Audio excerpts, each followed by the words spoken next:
There was a time when the safest place for a startup's money was supposed to be its bank. On the morning of March 10th, 2023, that illusion died in real time. Silicon Valley Bank, the quiet name behind the half of America's venture-backed tech and life sciences companies, went from opening its doors like any other Friday to being seized by federal regulators before the day was over. Not over years, not over months, but in less than 48 hours from "we've got this under control" to "this bank no longer exists." For founders, it felt less like a business headline and more like waking up to find the oxygen line to their entire life had been cut. Because SVB was not just another regional bank, it was the financial heartbeat of the startup world. At its peak, it held over $200 billion in assets, banked thousands of founders, venture capital firms, and tech executives, and quietly sat in the background of nearly every pitch deck, payroll run, and funding announcement in Silicon Valley. It financed the labs that tried to cure diseases, the apps that chased the next wave of wealth, the hardware that promised to reshape power in the digital age. When that kind of institution flatlines, the echo reaches far beyond one zip code. On March 10th, those echoes were pure panic. Founders were locked out of their accounts, staring at dashboards frozen mid-transaction, wondering if payroll would bounce on Monday, and how to explain to employees that their salaries were trapped. Venture capital partners sat in group chats that read less like business strategy and more like a disaster movie script, forwarding panicked messages, debating whether to tell every company in the portfolio to pull money at once. Regulators watched deposit outflows accelerate and feared that what started as a problem at one bank could jump across the system, turning into a classic bank run with a very modern speed. Because on paper, SVB had done something extremely boring. It took in a tidal wave of pandemic-era deposits, then parked a huge chunk in long-dated government bonds and mortgage-backed securities, the assets everyone calls risk-free. But when interest rates spiked, those safe bonds turned into a loaded gun pointed straight at its own balance sheet. The friendly lender that took founders to conferences and sent them congratulatory emails was suddenly at the mercy of ruthless banking math, where a few percentage points on the Federal Reserve's chart could erase billions in market value. So let me take you back to the 48 hours when that math met human fear. When a quiet warning from Moody's, a rushed plan to raise capital, and a handful of messages from elite investors triggered a $42 billion bank run in a single day. This is the story of a bank that seemed to vanish overnight, and the question at the center of it all. Was Silicon Valley Bank the victim of a freak accident, or the final stop in a slow-motion train wreck that everyone saw coming and finally chose to ignore? On the surface, Silicon Valley Bank's collapse looks like a niche tragedy. A bunch of startup founders, some venture capital firms, a very online panic, and then silence. But that neat little box is a lie. When a bank holding more than $200 billion in assets and banking roughly half of America's venture-backed tech and life sciences companies dies in 48 hours, that is not just a bank story. That is a warning flare for the entire financial system. There was a time when SVB looked like the good kind of anomaly. While giant banks chased credit cards, mortgages, and corporate loans, this small California lender focused on a strange, risky corner of the world, startups that were losing money on purpose. It learned their language, met their families, funded their first offices, and turned that tiny niche into an empire of innovation banking. His story is one of focus and loyalty, at times inspiring and at times chilling, because the same specialization that made SVB indispensable also made it dangerously fragile. Here is the core problem. When greed, complacency, and herd thinking go unchecked, even among the supposedly smartest people in the room, the outcome is rarely just one failed institution. It's an example of what happens when everyone copies the same playbook, trusts the same models, and assumes the music will keep playing. The result is a blueprint for future crises, quietly filed away in balance sheets and board minutes, waiting for the next shock. SVB's world might seem far from everyday life, yet the connections are uncomfortably direct. Those startups banked there so they could pay engineers, baristas near the office, landlords, suppliers, and eventually pension funds that bought their shares. When payroll is suddenly at risk, jobs vanish, rent goes unpaid, and local economies that once thrived on tech wealth start to wobble. When the government steps in with FDIC guarantees and emergency backstops, the money does not appear from nowhere. It is supported by the broader financial system that holds your deposits, your retirement account, your town's budget. For years, ultra-low interest rates and pandemic-era cash created a tidal wave of deposits that SVB could not lend out fast enough.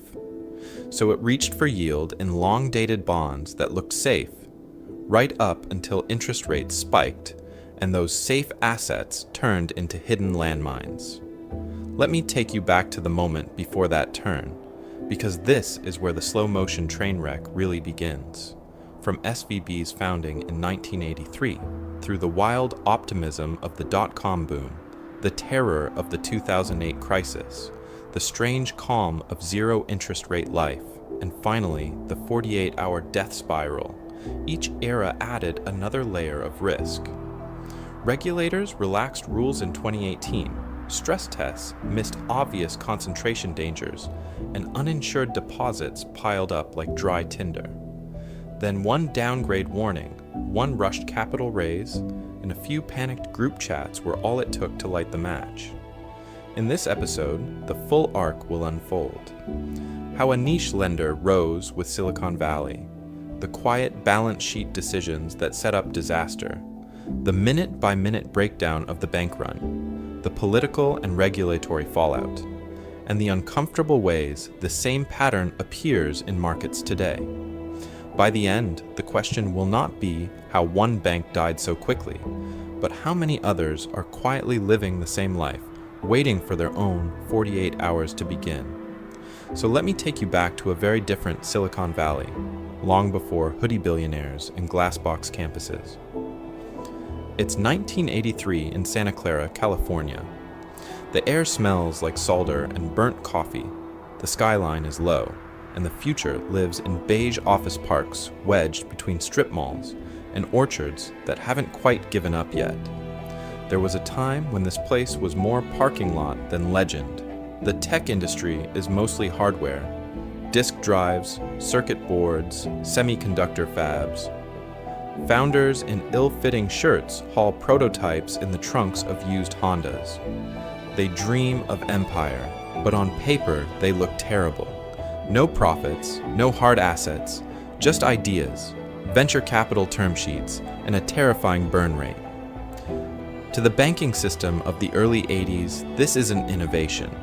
It's a credit risk with a logo. Walk into a traditional bank with that profile, and the answer is polite, efficient rejection.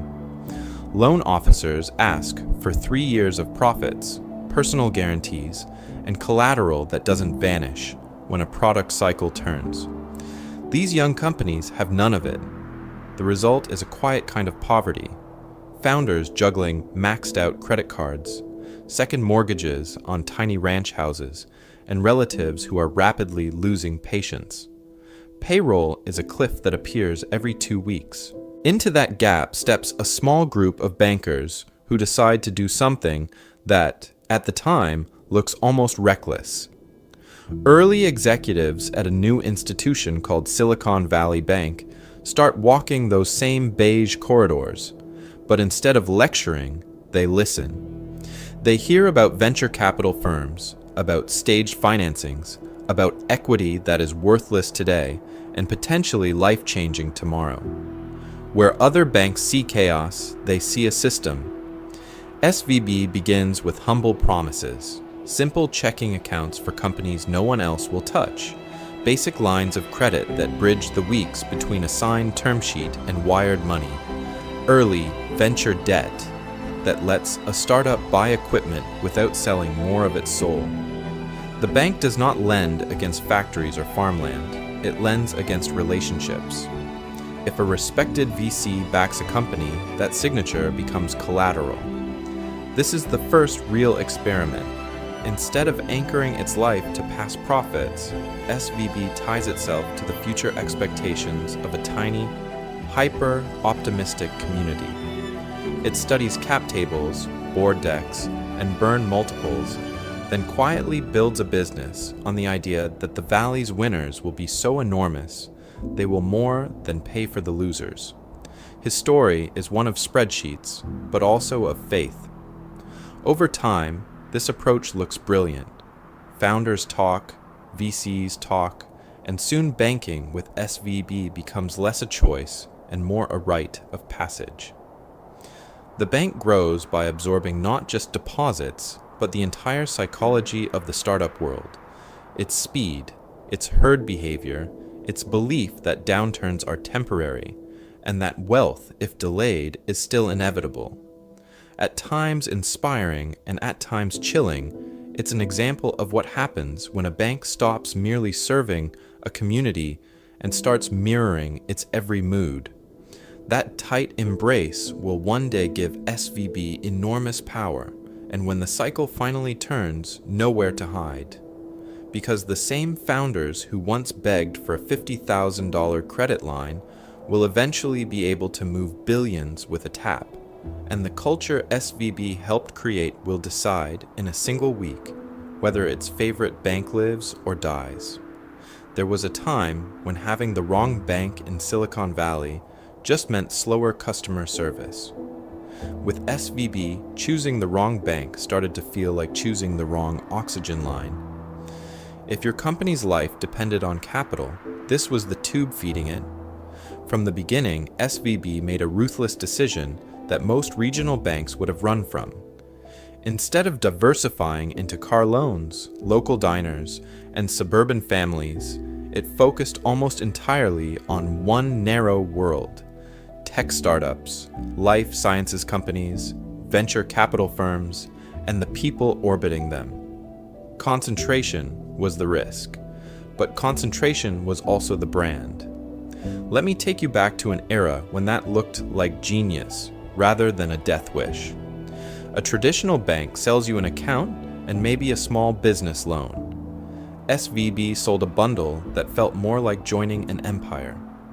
A startup could open its checking account, get a venture debt line tailored to its burn rate, issue corporate credit cards, and then watch as the founder personally took out a mortgage from the same place, secured not by decades of W-2 income, but by a cap table and a warm intro from a famous VC.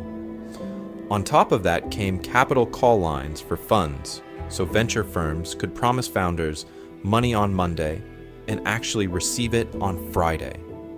Imagine a typical Series A company in 2018. The term sheet lands from a top-tier firm.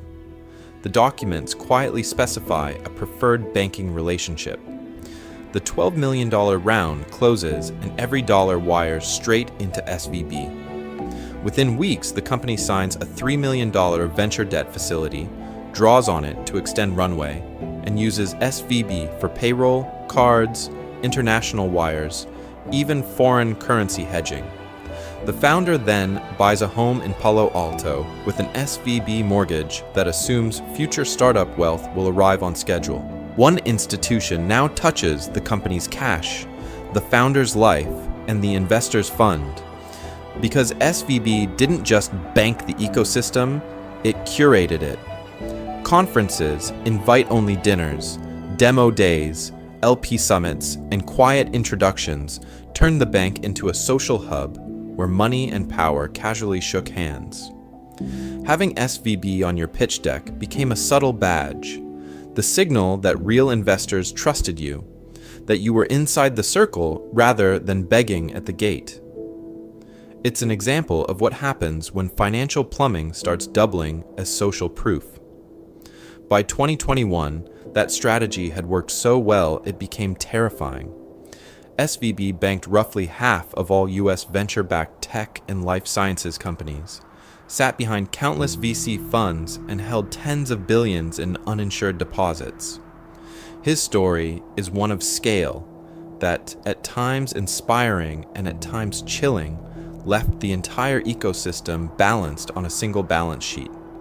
So when that balance sheet began to crack, founders and investors didn't just fear losing a bank, they feared watching their whole world seize up in real time. SVB's strength was never just its balance sheet, it was its address book. This was a bank built not for everyone, but for one very specific tribe that talked to itself all day long.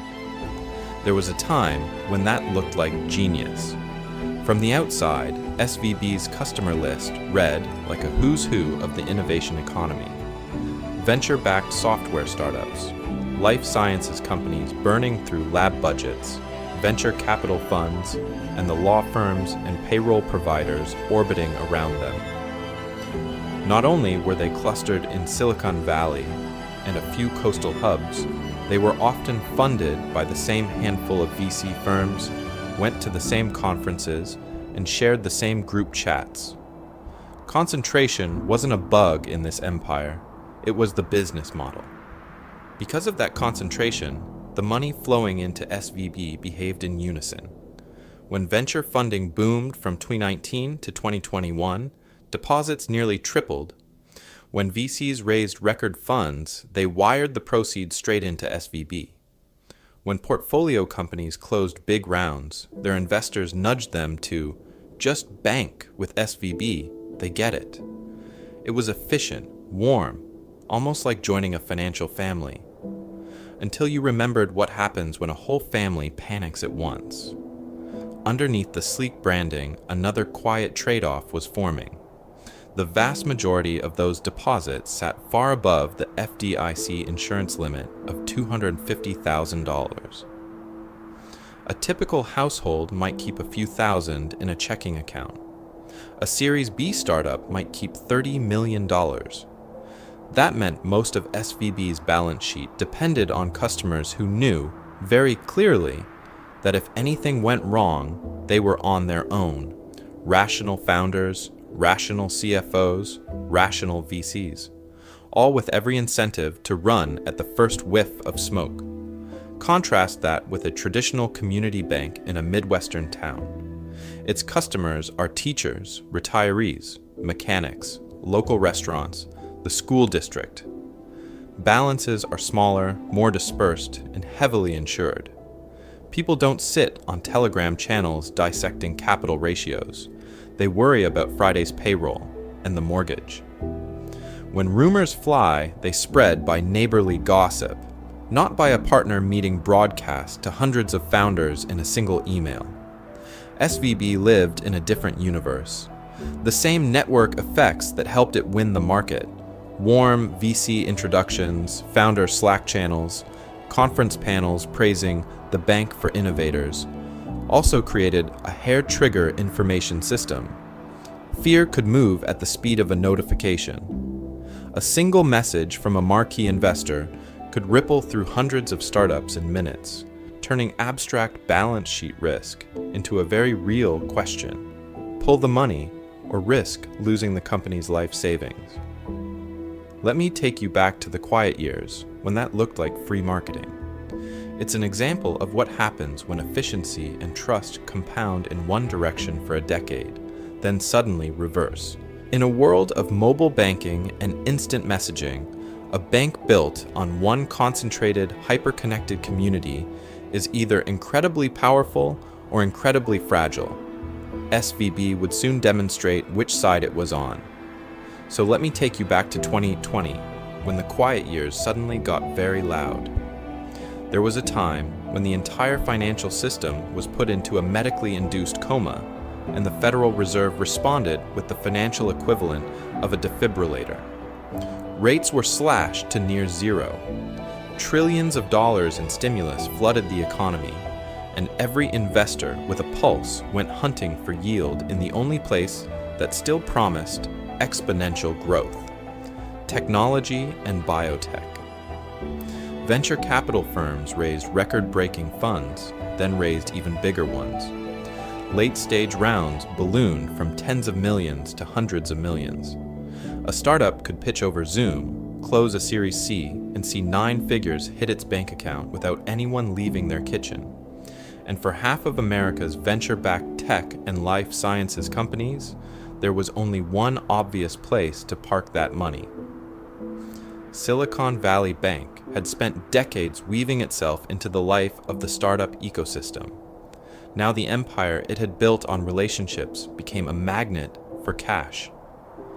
From 2019 to 2021, SVB's deposits nearly tripled, not in a generation, in 2 manic years. Founders closed rounds on Friday and wired everything to SVB on Monday. VC funds drew down capital from their limited partners and funneled it through SVB accounts. The money came in faster than the bank's traditional business model could absorb. Loan demand from its niche client base simply couldn't keep up with the tidal wave hitting the balance sheet. For a bank, that's not a theoretical problem. Deposits are a liability. They must be transformed into something that earns a return, or the bank slowly bleeds. Lend them out, invest them, do nothing, and the margin dies. SVB was staring at a tsunami of nearly free deposits, while the Fed pinned short-term interest rates close to zero, compressing the very spread that keeps banks alive. It was an example of what happens when the system gives you more of what you're good at than you can safely use. Meanwhile, the culture around it was euphoric. Growth at all costs. Move fast and break things. Founders raised opportunity rounds they didn't strictly need. VCs urged companies to take the money while it's there, and burn rates climbed because, why not? The next round would be bigger anyway. His story is one of extreme optimism. Silicon Valley's story in those years was at times inspiring and at times chilling. Everyone told themselves this was the new normal, that zero rates were not an emergency measure, but a lifestyle. So here was SVB, drowning in cheap deposits, lending opportunities limited, interest rates nailed to the floor, and a community convinced the party would last. In that world, what does a bank do to turn a flood of idle cash into profit? The answer SVB chose would finally reveal just how fragile its power really was. There was a time when the safest thing a banker could say was, "We're in treasuries and mortgages." No crypto, no exotic derivatives, just plain vanilla bonds blessed by Washington and worshipped by regulators. That was the banner Silicon Valley Bank chose to march under, as it tried to turn a tidal wave of idle money into a stable, predictable empire of interest income. Let me take you back to those peak pandemic years. Deposits at SVB nearly tripled as venture capitalists flooded startups with cash.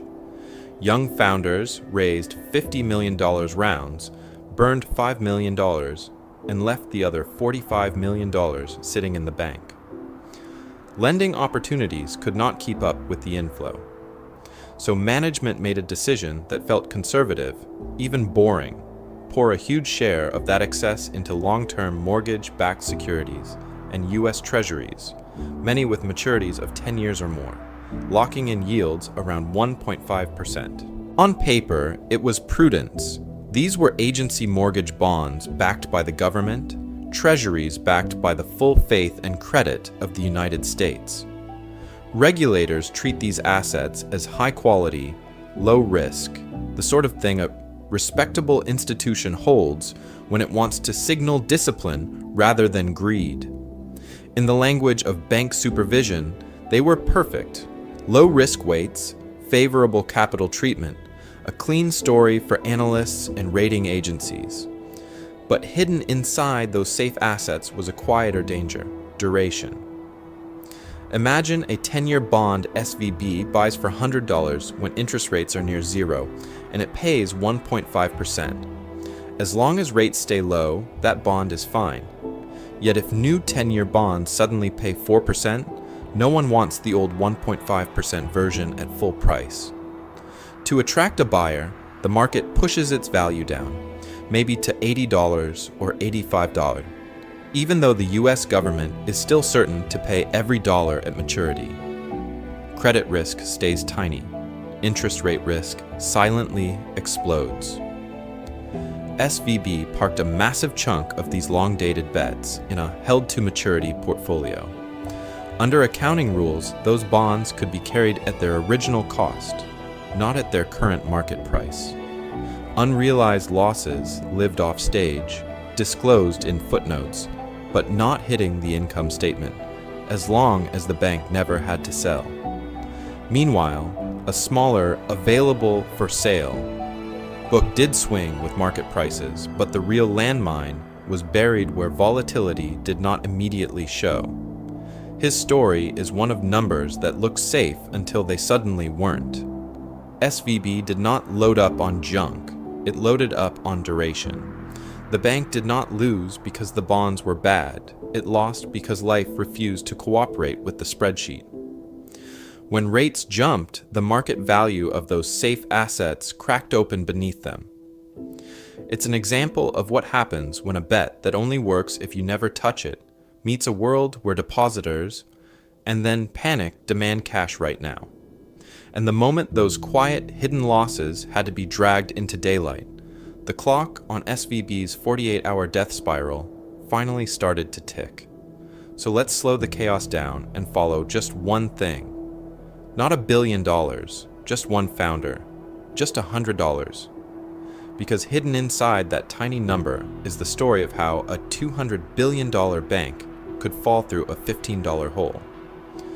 There was a time when a startup finally closing a funding round meant one sacred ritual: the wire.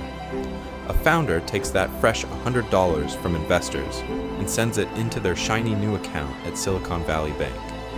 On SVB's books, that's a deposit. To the founder, it's cash, safety, runway.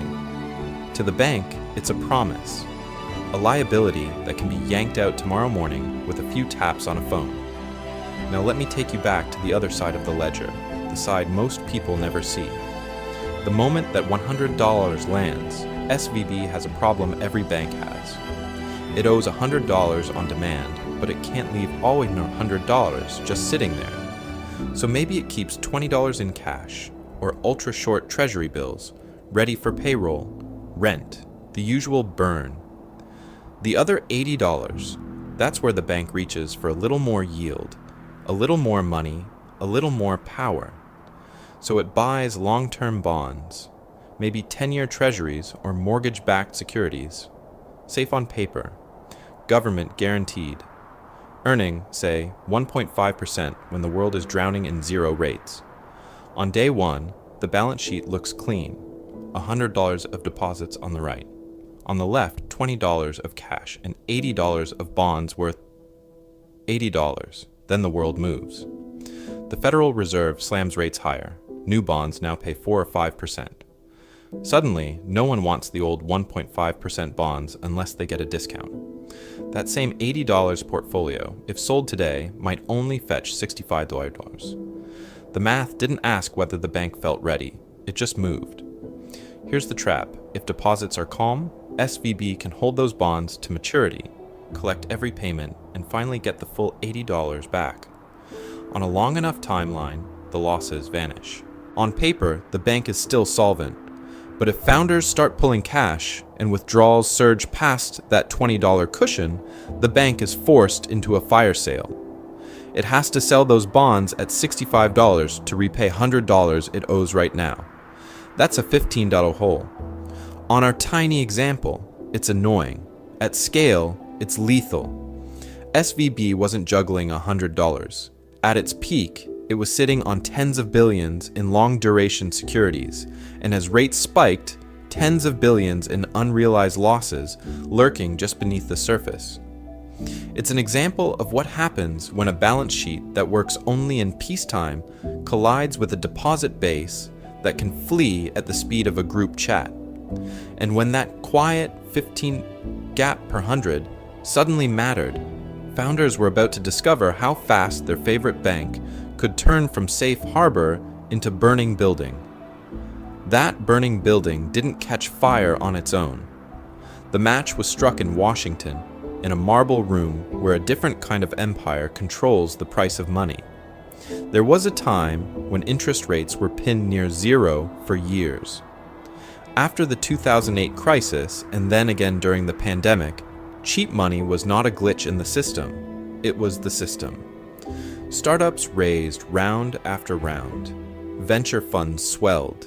SVB's deposits nearly tripled from 2019 to 2021 as founders parked their fresh millions, and the bank quietly locked those deposits into long-term bonds that looked safe, slow, and wonderfully boring. Then inflation broke out. By early 2022, prices were rising at the fastest pace in 4 decades, so the Federal Reserve pivoted from gentle reassurance to ruthless speed. Starting in March 2022, it began hiking rates again and again, 25 basis points, 50, then a series of 75-point punches, lifting short-term rates from near zero to over 4% in less than a year. Let me take you back to the quiet assumption under SVB's balance sheet that this world of free money would last long enough for those bonds to mature. When rates rise that fast, existing bonds with low coupons become financial antiques. A 1.5% treasury is not very attractive when new ones pay 4 or 5. The only way to sell the old bond is to cut the price until the yield matches the new reality. Across the banking system, that meant tens of billions in unrealized losses. For SVB, stuffed with more than $100 billion in long-duration treasuries and mortgage-backed securities, it meant that safe assets were now deeply underwater. On paper, the bank still had wealth. In the market, those same securities were worth far less. If SVB had been able to sit quietly for a decade, collect the payments, and wait for maturity, the damage would have remained hidden. But the Fed wasn't just crushing bond prices. It was strangling the venture funding machine that had filled SVB's vaults in the first place. As rates climbed and public tech valuations cracked, venture capital slowed. New mega rounds became rare. Startups that once raised every 12 or 18 months suddenly found the door half closed. To make payroll and keep the lights on, they stopped topping up and started drawing down. Deposits that had rushed in during the boom now bled out month after month. This was the double squeeze, shrinking deposits on one side, a bond portfolio full of unrealized losses on the other. Every time a client wired out money, SVB had to find cash without admitting that its held-to-maturity fortress was, at market prices, full of holes. It's an example of what happens when a balance sheet is built for endless summer and winter shows up overnight. And someone was watching that winter set in. Deep inside credit models at Moody's, the numbers were flashing red, and the next move would force SVB to choose between revealing the damage or pretending it wasn't there. Moody's models were blinking like a cockpit in a storm, but out in Washington, the sky still looked clear. There was a time when the whole system had sworn never to be caught off guard again, never to repeat the blindness of 2008. And yet, while SVB's balance sheet quietly warped under rising rates, the watchdogs that were built for the last crisis were staring in the wrong direction. After the global financial crisis, lawmakers rolled out Dodd-Frank as a kind of regulatory fortress. Big banks faced annual stress tests, tighter capital rules, and strict liquidity buffers. Not only did they have to prove they could survive a deep recession, they had to model unemployment spikes, market crashes, waves of loan defaults. The idea was simple and brutal. If a bank was large enough to threaten the entire economy, it would live under constant public examination. But that fortress had a gate. In 2018, under pressure from the banking lobby and a political mood that saw regulation as a drag on growth, Congress raised the bar for who counted as systemically important. The threshold jumped from $50 billion in assets to as high as $250 billion. Overnight, dozens of mid-sized institutions stepped out of the harshest spotlight. SVB, racing up through the ranks with its tech-fueled empire of deposits, landed right in that newly comfortable gray zone. On paper, it was just a regional bank, serving innovation, founders, and their families. In hearings and letters, industry voices argued that these institutions were not Wall Street casinos, that they needed relief from heavy rules to keep lending. SVB's leadership supported that push, aligning with trade groups backing the 2018 rollbacks, presenting itself as a partner to entrepreneurship rather than a threat to financial stability.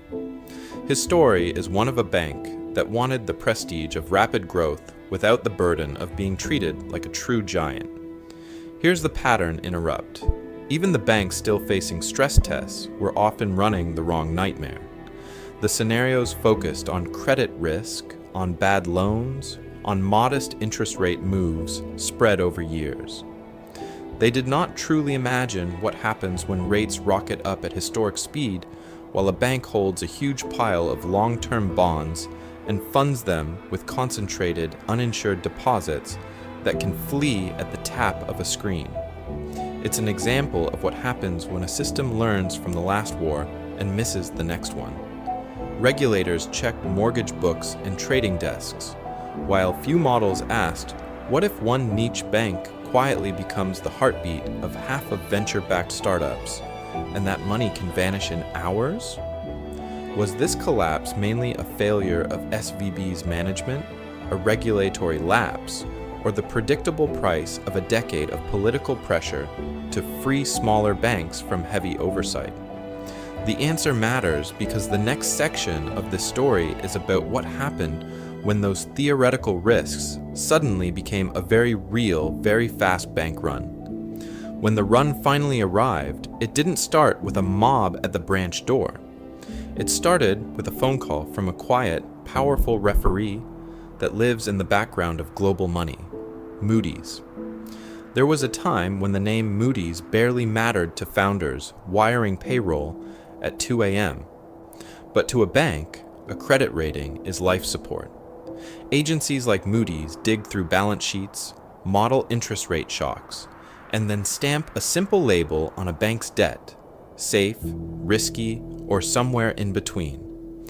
That label decides how much it costs to borrow, which investors are allowed to hold your bonds, and ultimately how much confidence the market has in your entire empire. Because of that, a downgrade is more than a bad headline. It's an alarm bell. Funding costs jump, some funds are forced to sell, and counterparties quietly ask whether they should move their money elsewhere. In banking, reputation isn't a PR asset, it is collateral. So let me take you back to early March 2023, when Moody's called SVB with a message that turned a slow leak into a countdown. Their analysts had watched deposits explode during the pandemic, watched SVB lock that money into long-dated treasuries and mortgage bonds, and watched interest rates rocket higher. On paper, the bank's held-to-maturity portfolio was sitting on billions in unrealized losses. Moody's warned, unless SVB fixed its deteriorating balance sheet and interest rate risk, a downgrade was coming. That call landed like a diagnosis of a disease everyone had hoped was just stress. Inside SVB, the reaction was immediate. Emergency meetings, late-night calls to lawyers and consultants, spreadsheets flying around with scenarios, sell securities and take the hit, raise equity, shrink the balance sheet, somehow convince the world this was all under control. Management understood the cruel irony. To avoid a downgrade that would damage confidence, they had to take actions that would reveal how fragile things already were. Here's where the perception risk turns ruthless. In banking, the story people believe about you can become reality almost overnight. A downgrade doesn't just reflect weakness, it can create it. If Moody's moved them down a notch, some institutional clients would face internal rules to pull deposits. Venture funds would start asking inconvenient questions.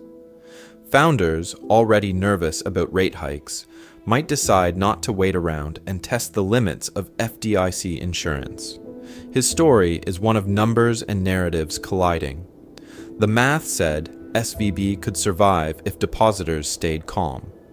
The psychology said calm was the one thing a looming downgrade would destroy. It's an example of what happens when a business built on confidence discovers that confidence is the most volatile asset it owns. So the bank reached for the biggest name it could find, Goldman Sachs. The plan was simple on paper: sell assets, raise fresh capital, and present a polished story to the market. But as Goldman began arranging the cure, the treatment would expose just how sick the patient really was, setting the stage for the 48-hour collapse that followed. Goldman Sachs was supposed to be the adult in the room, the Wall Street fixer that could quietly stitch the wound before anyone saw blood. SVB's leaders knew that confidence was their most precious asset, so they reached for the most expensive form of reassurance money could buy. If Goldman said there was a plan, surely the empire was still intact. Let me take you back to early March 2023. Behind closed doors, SVB's balance sheet had a problem that no longer fit inside the conference room slides. Years of parking deposits in long-term treasuries and mortgage-backed securities had created enormous unrealized losses. Rates went up, bond prices went down, and the safest assets in the world were quietly eroding the bank's capital. On paper, the pain could be ignored. In real life, it was beginning to threaten survival. So Goldman came in with a surgical idea. SVB would sell a chunk of its available-for-sale securities, take the hit in one go, then raise new equity to plug the hole. Clean, decisive, controlled. There was a time when that playbook worked, when markets were slower and Twitter did not exist. But this was not that world. The bank moved first on the assets. Roughly $21 billion of securities were sold, mostly low-yield mortgage bonds and treasuries that had looked smart in a zero-rate era and disastrous once the Fed slammed on the brakes. By selling them, SVB crystallized what had been a hidden wound, about $1.8 billion in losses. Before, those losses lived in footnotes and analyst models. Now, they lived in a single brutal line item. Because of that decision, everything that had been theoretical became real and very public. Management's answer was to show strength by replacing the lost capital immediately. Alongside the loss, they announced a plan, a multi-billion-dollar equity raise, with Goldman arranging the deal and a large anchor investment from a blue-chip firm meant to signal confidence. The message was simple. Yes, there is pain, but the pain is contained, the family is strong, the bank is safe. On paper, it made sense. In the wild, it looked like a fire alarm. A sudden $1.8 billion loss, a rushed capital raise, and the need for an anchor investor all screamed the same quiet word to anyone who had lived through 2008: distress. Because of that optics problem, what was meant as a reassuring bandage looked more like a frantic tourniquet. And then came the communication. A long, jargon-heavy press release, a late-day announcement, calm assurances that liquidity is fine, delivered into a world where founders read headlines on their phones between board meetings. It's an example of what happens when a slow, careful story collides with a hyperactive rumor mill that never sleeps. The numbers were ugly, but survivable. The messaging, however, was about to meet an audience primed for panic, armed with group chats, and ready to move billions with a few taps. In the next 24 hours, that audience would decide whether SVB lived or died. While that audience was still deciding, SVB tried to seize back the narrative. On the evening of March 8, 2023, the bank hit publish on a press release it hoped would sound boring, controlled, almost dull. Instead, it read like a fire alarm wrapped in corporate wallpaper. Let me take you back to that document. Buried in the smooth language about repositioning the balance sheet was a brutal confession. SVB had just sold roughly $21 billion of securities at a loss of about $1.8 billion after tax. These weren't wild crypto bets. They were long-dated treasuries and mortgage-backed securities, the safe assets that were supposed to protect the empire, not crack it open. To plug the hole, the same announcement unveiled a rushed capital plan, a $1.25 billion common stock offering, a $500 million mandatory convertible preferred, plus a $500 million commitment from General Atlantic.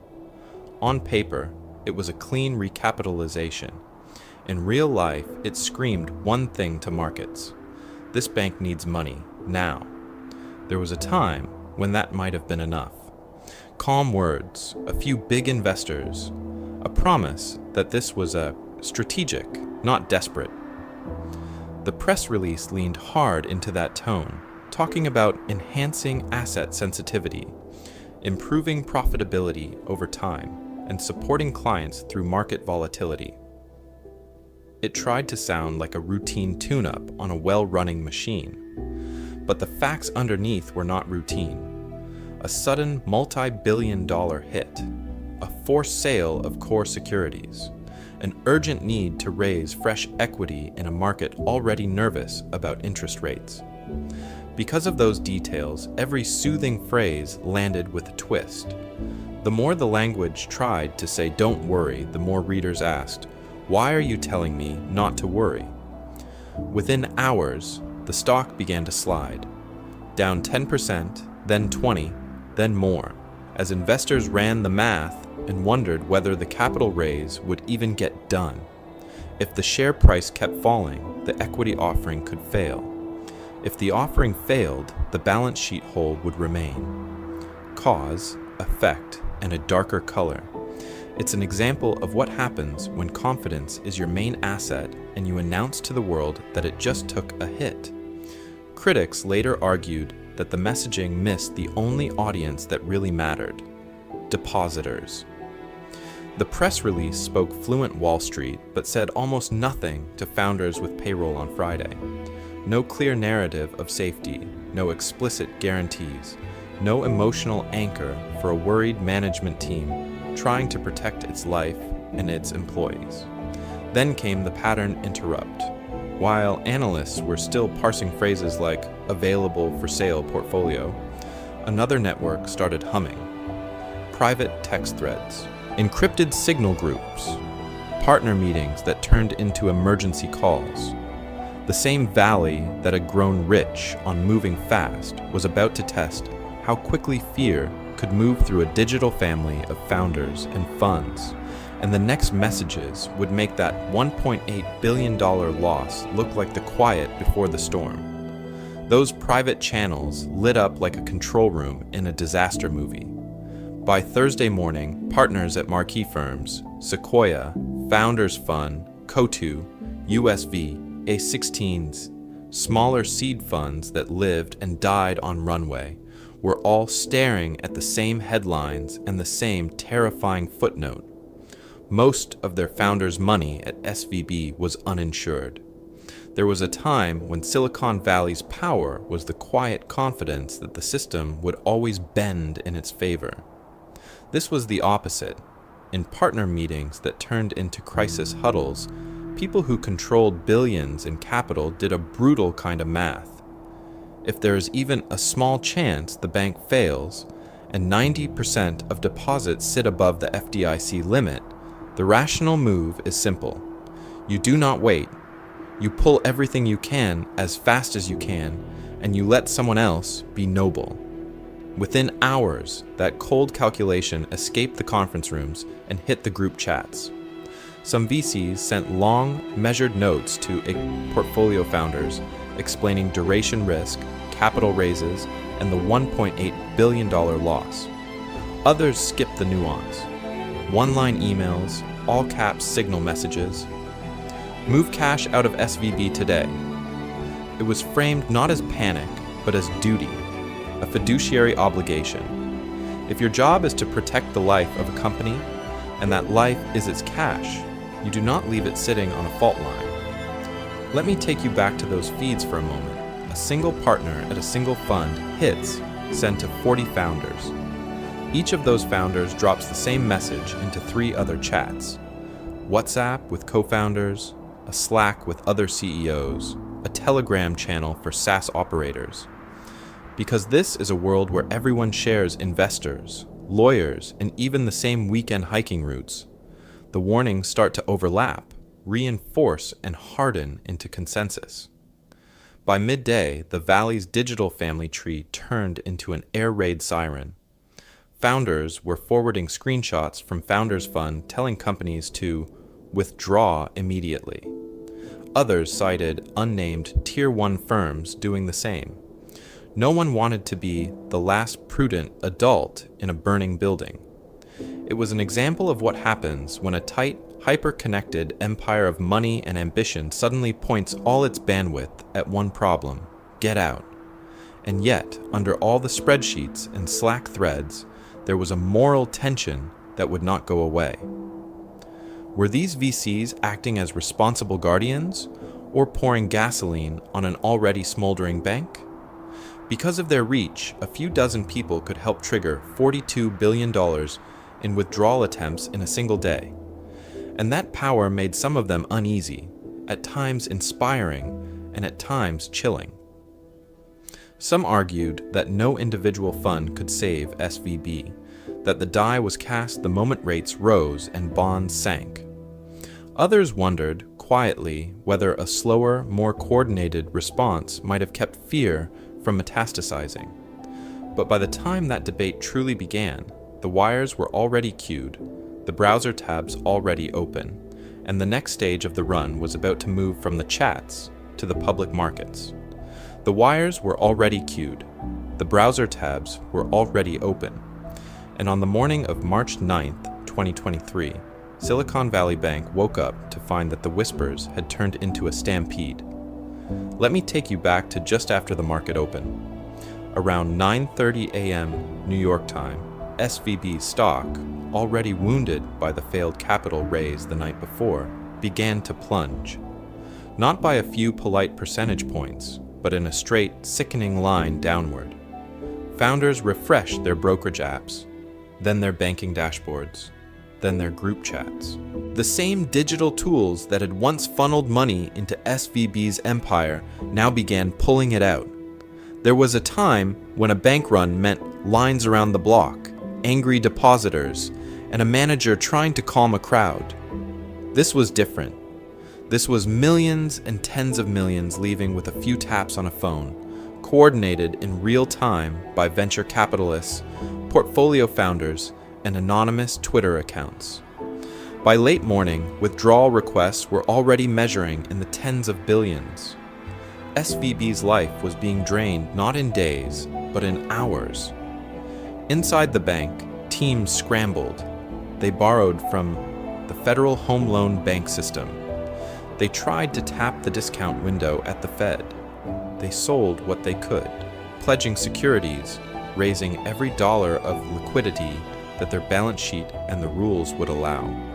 On paper, SVB still had over $200 billion in assets. In practice, the cash available to meet that torrent of outgoing wires was shrinking by the minute. By early afternoon, the stock was in free fall. Trading halted multiple times, headlines flashing across every financial terminal.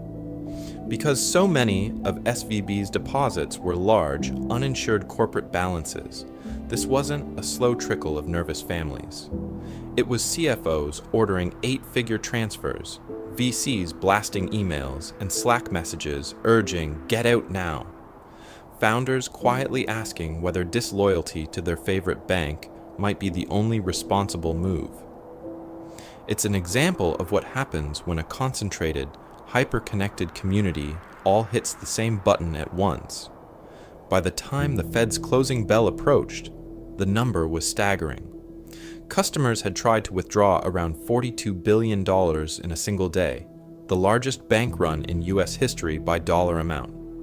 That tidal wave left SVB with a negative cash balance of roughly $1 billion, even after every frantic maneuver. The money was promised out, the money was not there. On the surface, nothing looked dramatic. No crowds, no shouting, just quiet offices and glowing screens.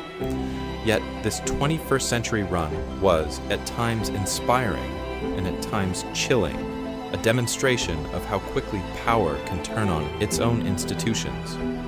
Regulators were watching, boards were meeting, phones were ringing late into the night. As March 9th bled into March 10th, one question hung in the dark. Would anyone step in before the next tap of a screen finished the job? Inside SVB's headquarters, that question wasn't theoretical. It was on the wall, on one giant screen, a live tally of withdrawals, a red number clicking higher with every passing minute. On another, collateral schedules, liquidity projections, and a row of video feeds showing exhausted faces in New York, Washington, and a few very expensive home offices. This was the late-night war room, and the empire of venture banking was bleeding out in real time. There was a time when these same rooms hosted champagne toasts after IPOs. Tonight, the tables were covered in laptops, legal pads, and half-finished coffees. Executives huddled with lawyers, restructuring advisors, and PR teams, refreshing dashboards, recalculating haircuts on securities, arguing over which assets could be pledged before the opening bell. Every few minutes, someone would quietly ask, "What's the outflow now?" And the answer would land like a punch. Because of the speed of the run, the playbook had to be ruthless and simple. Find a savior, or admit the game was over. Bankers were on parallel calls, pitching a sale of the whole institution, a sale of just the securities book, a private equity infusion, a club deal from the very same venture funds whose group chats had helped trigger the panic. Names of bigger banks and asset managers flashed across the room, each one representing money, power, and the faint hope that a recognizable logo might calm everyone down by morning. Pattern interrupt. For a moment, it almost worked. A term sheet draft here, a maybe from a large institution there, a model that showed survival if withdrawals slowed by half. Let me take you back to the logic on those screens. If confidence returned, the bonds would still pay, the wealth would still be there, and the crisis would look like a bad dream. But the math only worked under one assumption, that people stopped tapping transfer. They didn't. Meanwhile, regulators were no longer just watching from the outside. State supervisors and the FDIC were on the line, asking for hourly liquidity reports, drilling into uninsured deposits, running their own worst-case scenarios. Could SVB survive another $40 billion day? What about $60 billion? At some point, the discussion shifted from how do we keep this open to how do we close this without breaking everything around it? It's an example of what happens when a local problem suddenly looks systemic. The psychological toll inside the building was harder to model. Employees stared at SVB's stock chart on their phones, watching years of stock-based compensation evaporate in a single session. Relationship managers fielded messages from founders they'd banked for a decade. Be honest, is our payroll safe? Some answered with scripts, some with silence, some with a kind of grim honesty that ended careers, but preserved a little dignity. His story is one of numbers and screens, but behind those numbers were mortgages, college funds, and families who had built their lives around a bank that had always been there. Senior executives who had spent decades climbing the ladder were suddenly asking whether their life's work would be remembered as visionary or as a case study in complacency. By the small hours of March 10th, the room was quieter. The models kept failing, the collateral kept shrinking, the gap between what was needed and what was possible kept widening. Advisors still talked about options, but the most important decisions were already drifting toward regulators. When the sun finally came up over Silicon Valley, the question on the wall had an answer, and it would not be SVB's to give. When the answer finally arrived, it did not come from a boardroom in Santa Clara. It came from Sacramento and Washington.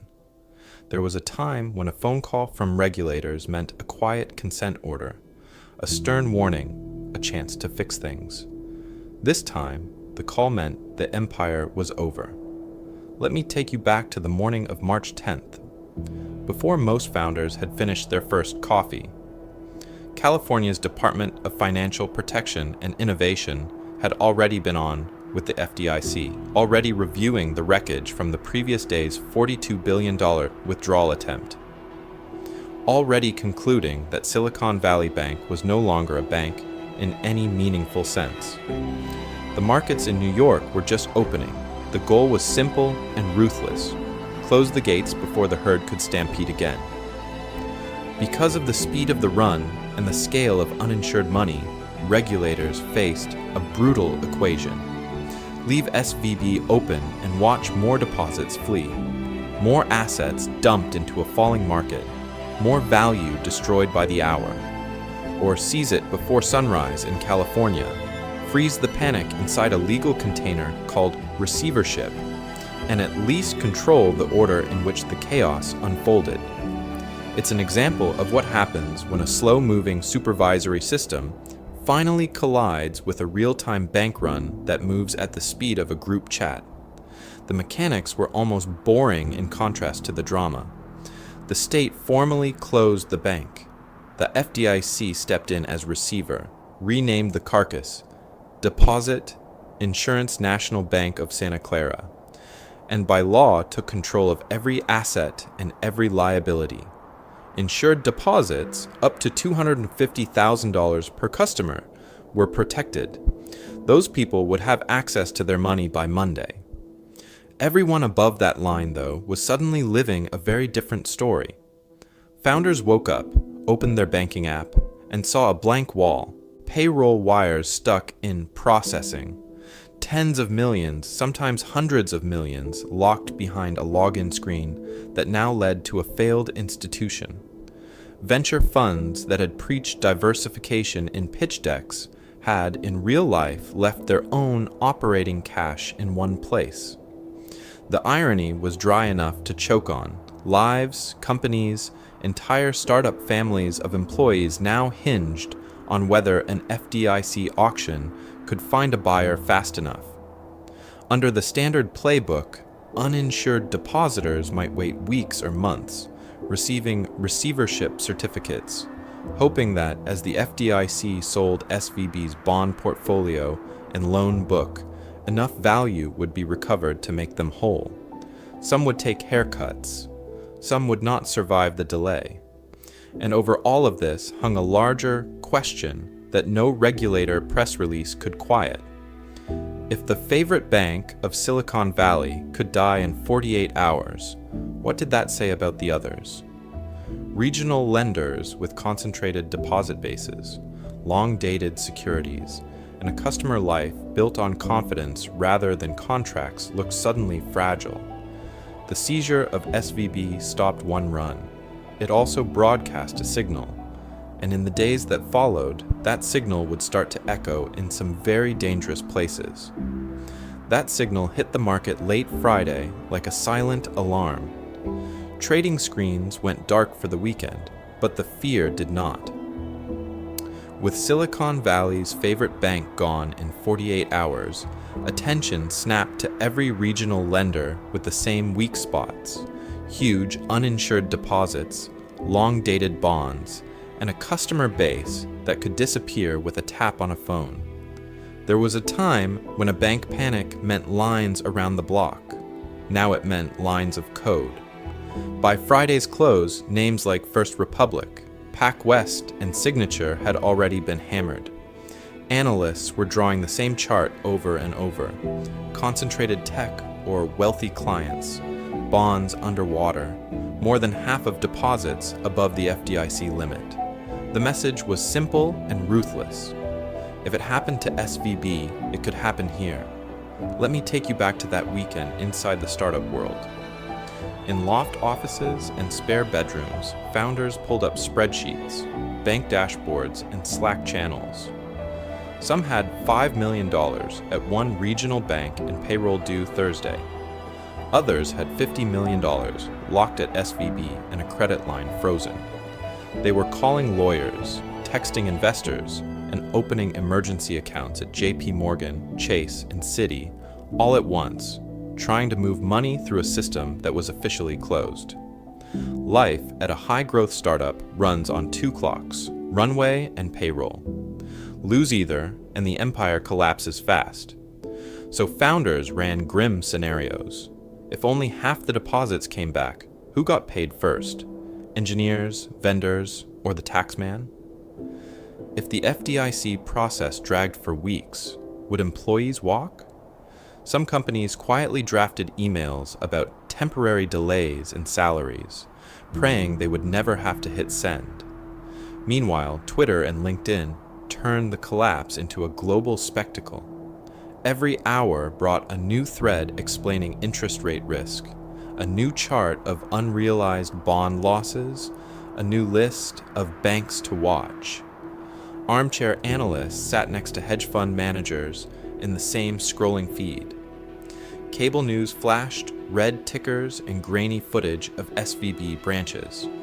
It was education, panic, and entertainment, wrapped into one at times inspiring and at times chilling display of real-time finance.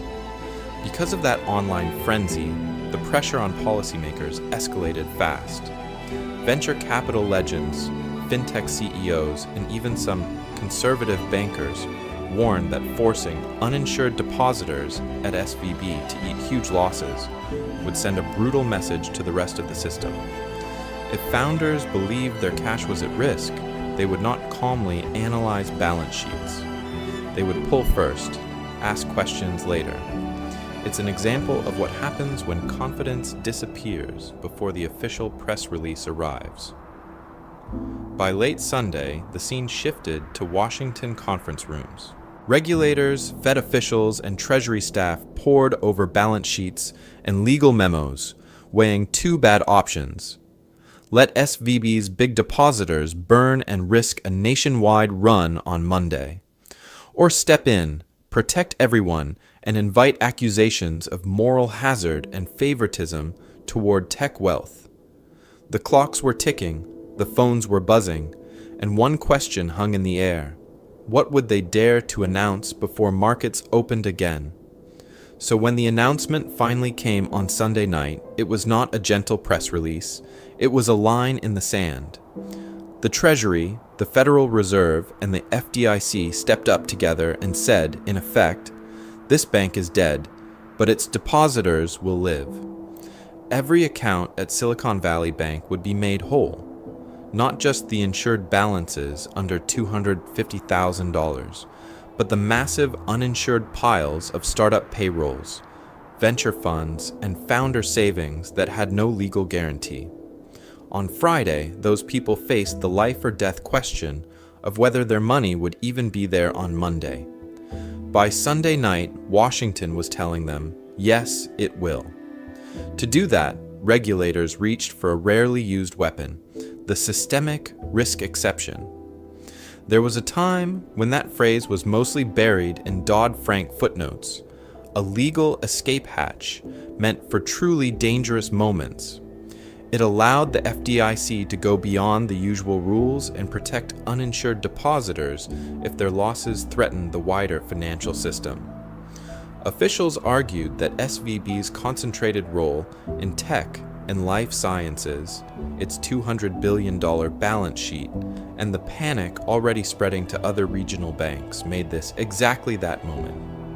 Because of that designation, the FDIC could guarantee all deposits, fund the gap with its insurance pool, and if needed, levy special assessments on other banks later.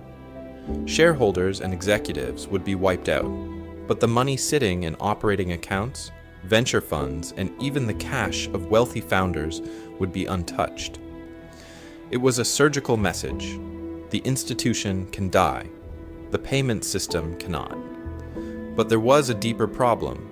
SVB had been crippled by unrealized losses on long-term treasuries and mortgage-backed securities as interest rates spiked, and it wasn't alone. So the Fed rolled out a new weapon, the Bank Term Funding Program. In plain English, this facility let banks borrow for up to a year by pledging high-quality securities at their original par value, not the lower market price. Bonds that were underwater on paper could suddenly be turned into full-face value cash. That move did two things at once. It gave any bank sitting on similar interest rate landmines a way to meet withdrawals without dumping bonds into a fire sale.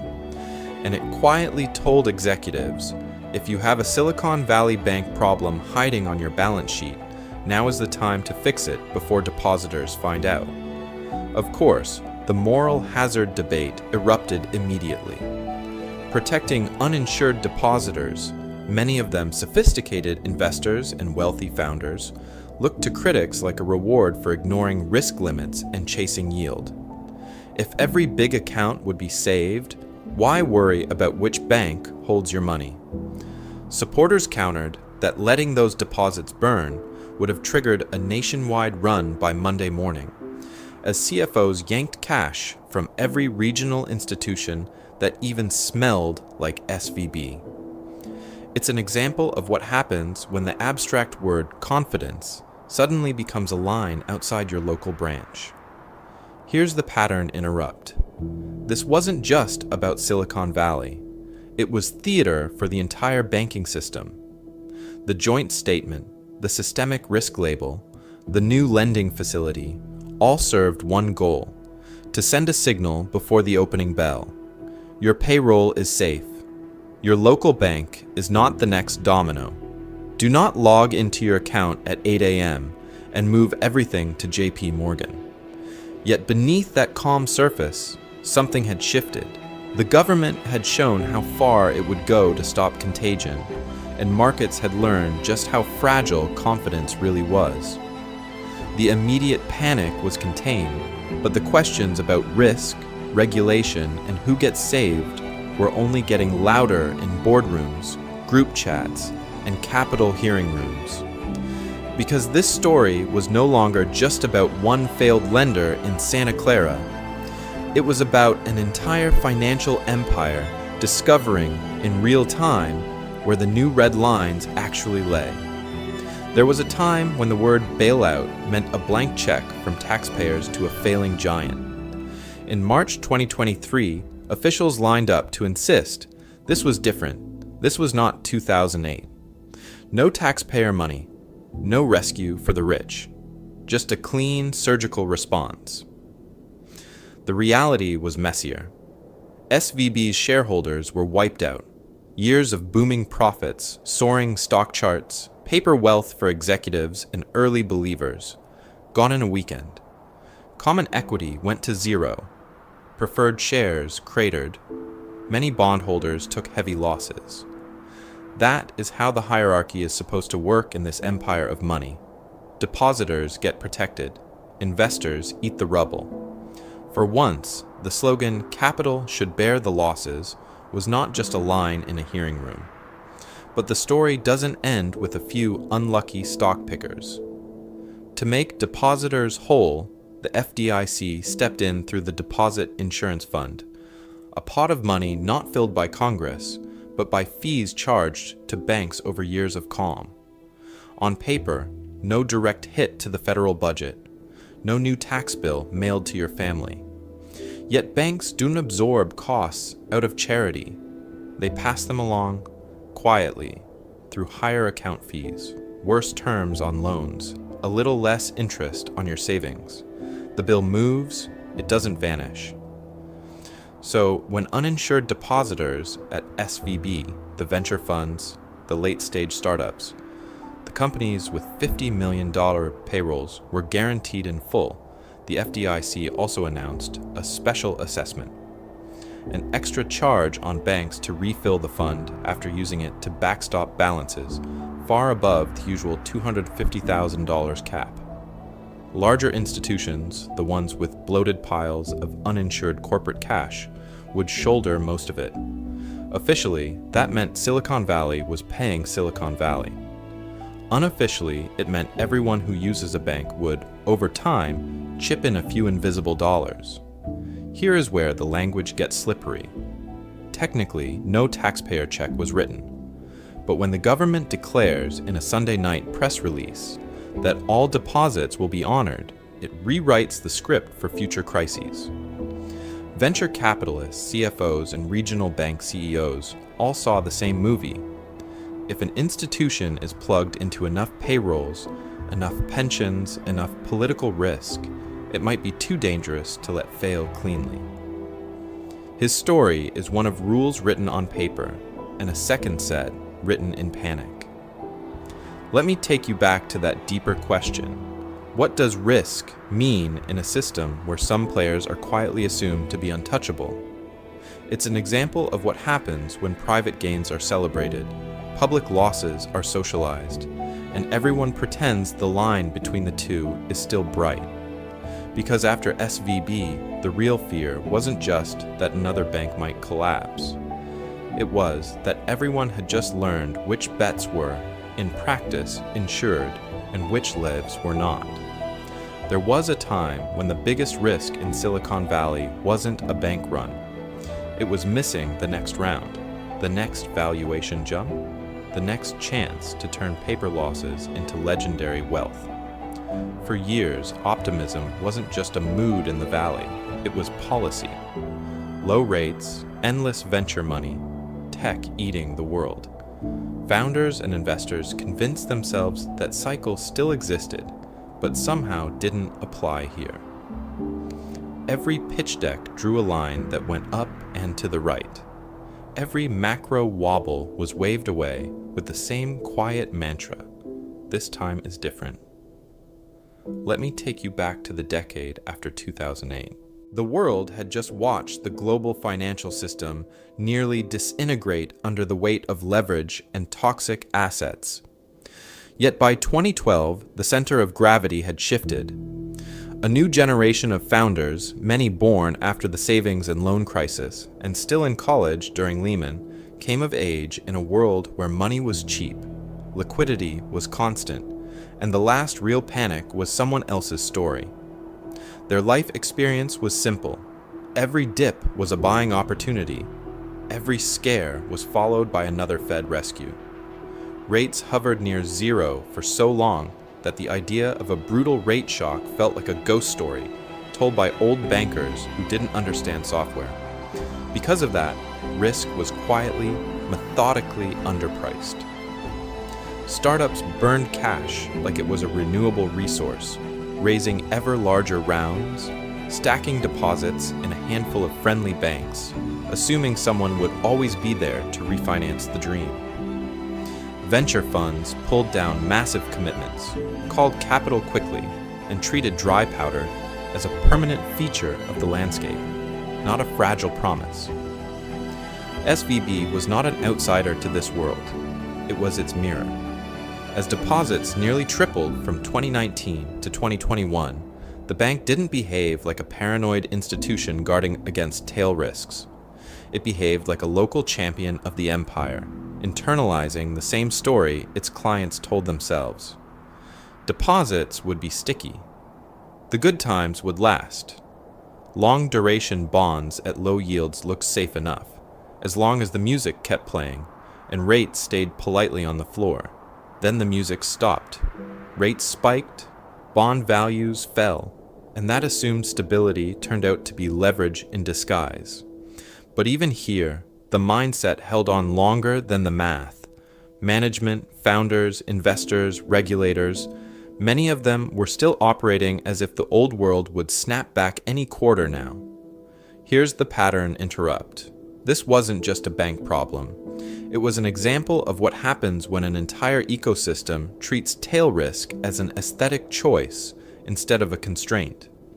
Because when founders saw their safe operating cash trapped, when CFOs realized their treasury policies were just vibes with spreadsheets, when VCs watched their group chats trigger a modern bank run, the culture flinched. And in that moment, personal responsibility stopped being a buzzword and started becoming a survival skill. What they did next would quietly rewrite how power, money, and trust moved through the valley. When the smoke cleared, nobody said it out loud, but the rulebook had changed. Not in a press release, not in a TED Talk, but in shared Google Sheets, emergency board calls, and nervous wire transfers at 2 a.m. There was a time when a real startup had one bank, one logo on the pitch deck, one relationship partner, one place where all the money slept at night. After SVB, founders woke up and quietly decided, never again.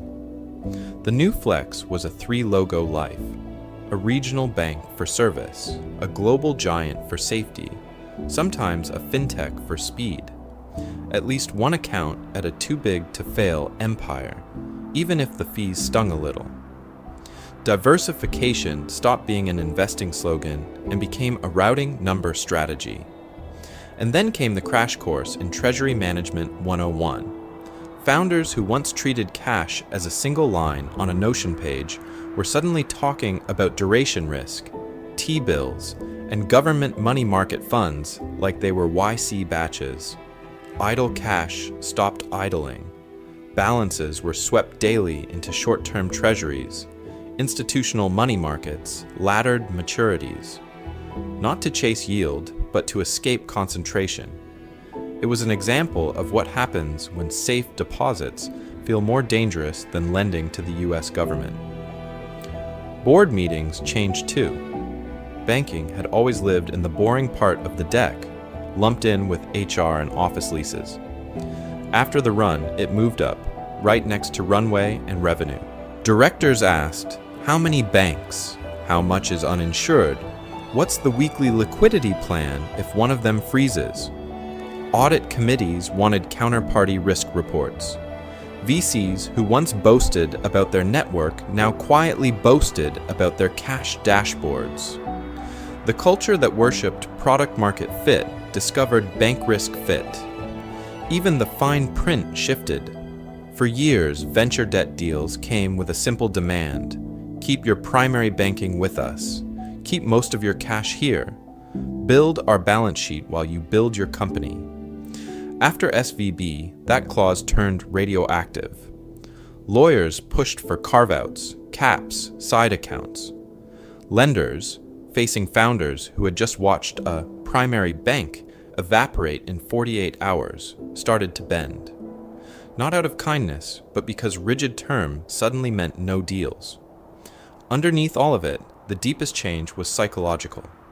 The Valley stopped treating banks like neutral plumbing and started treating them like another node of risk, another lever of power that could snap without warning. His story is one of engineers learning, very late, that money infrastructure can fail more dramatically than their code. At times inspiring, and at times chilling, because the same founders who once shrugged at counterparty risk now ran scenario drills about it.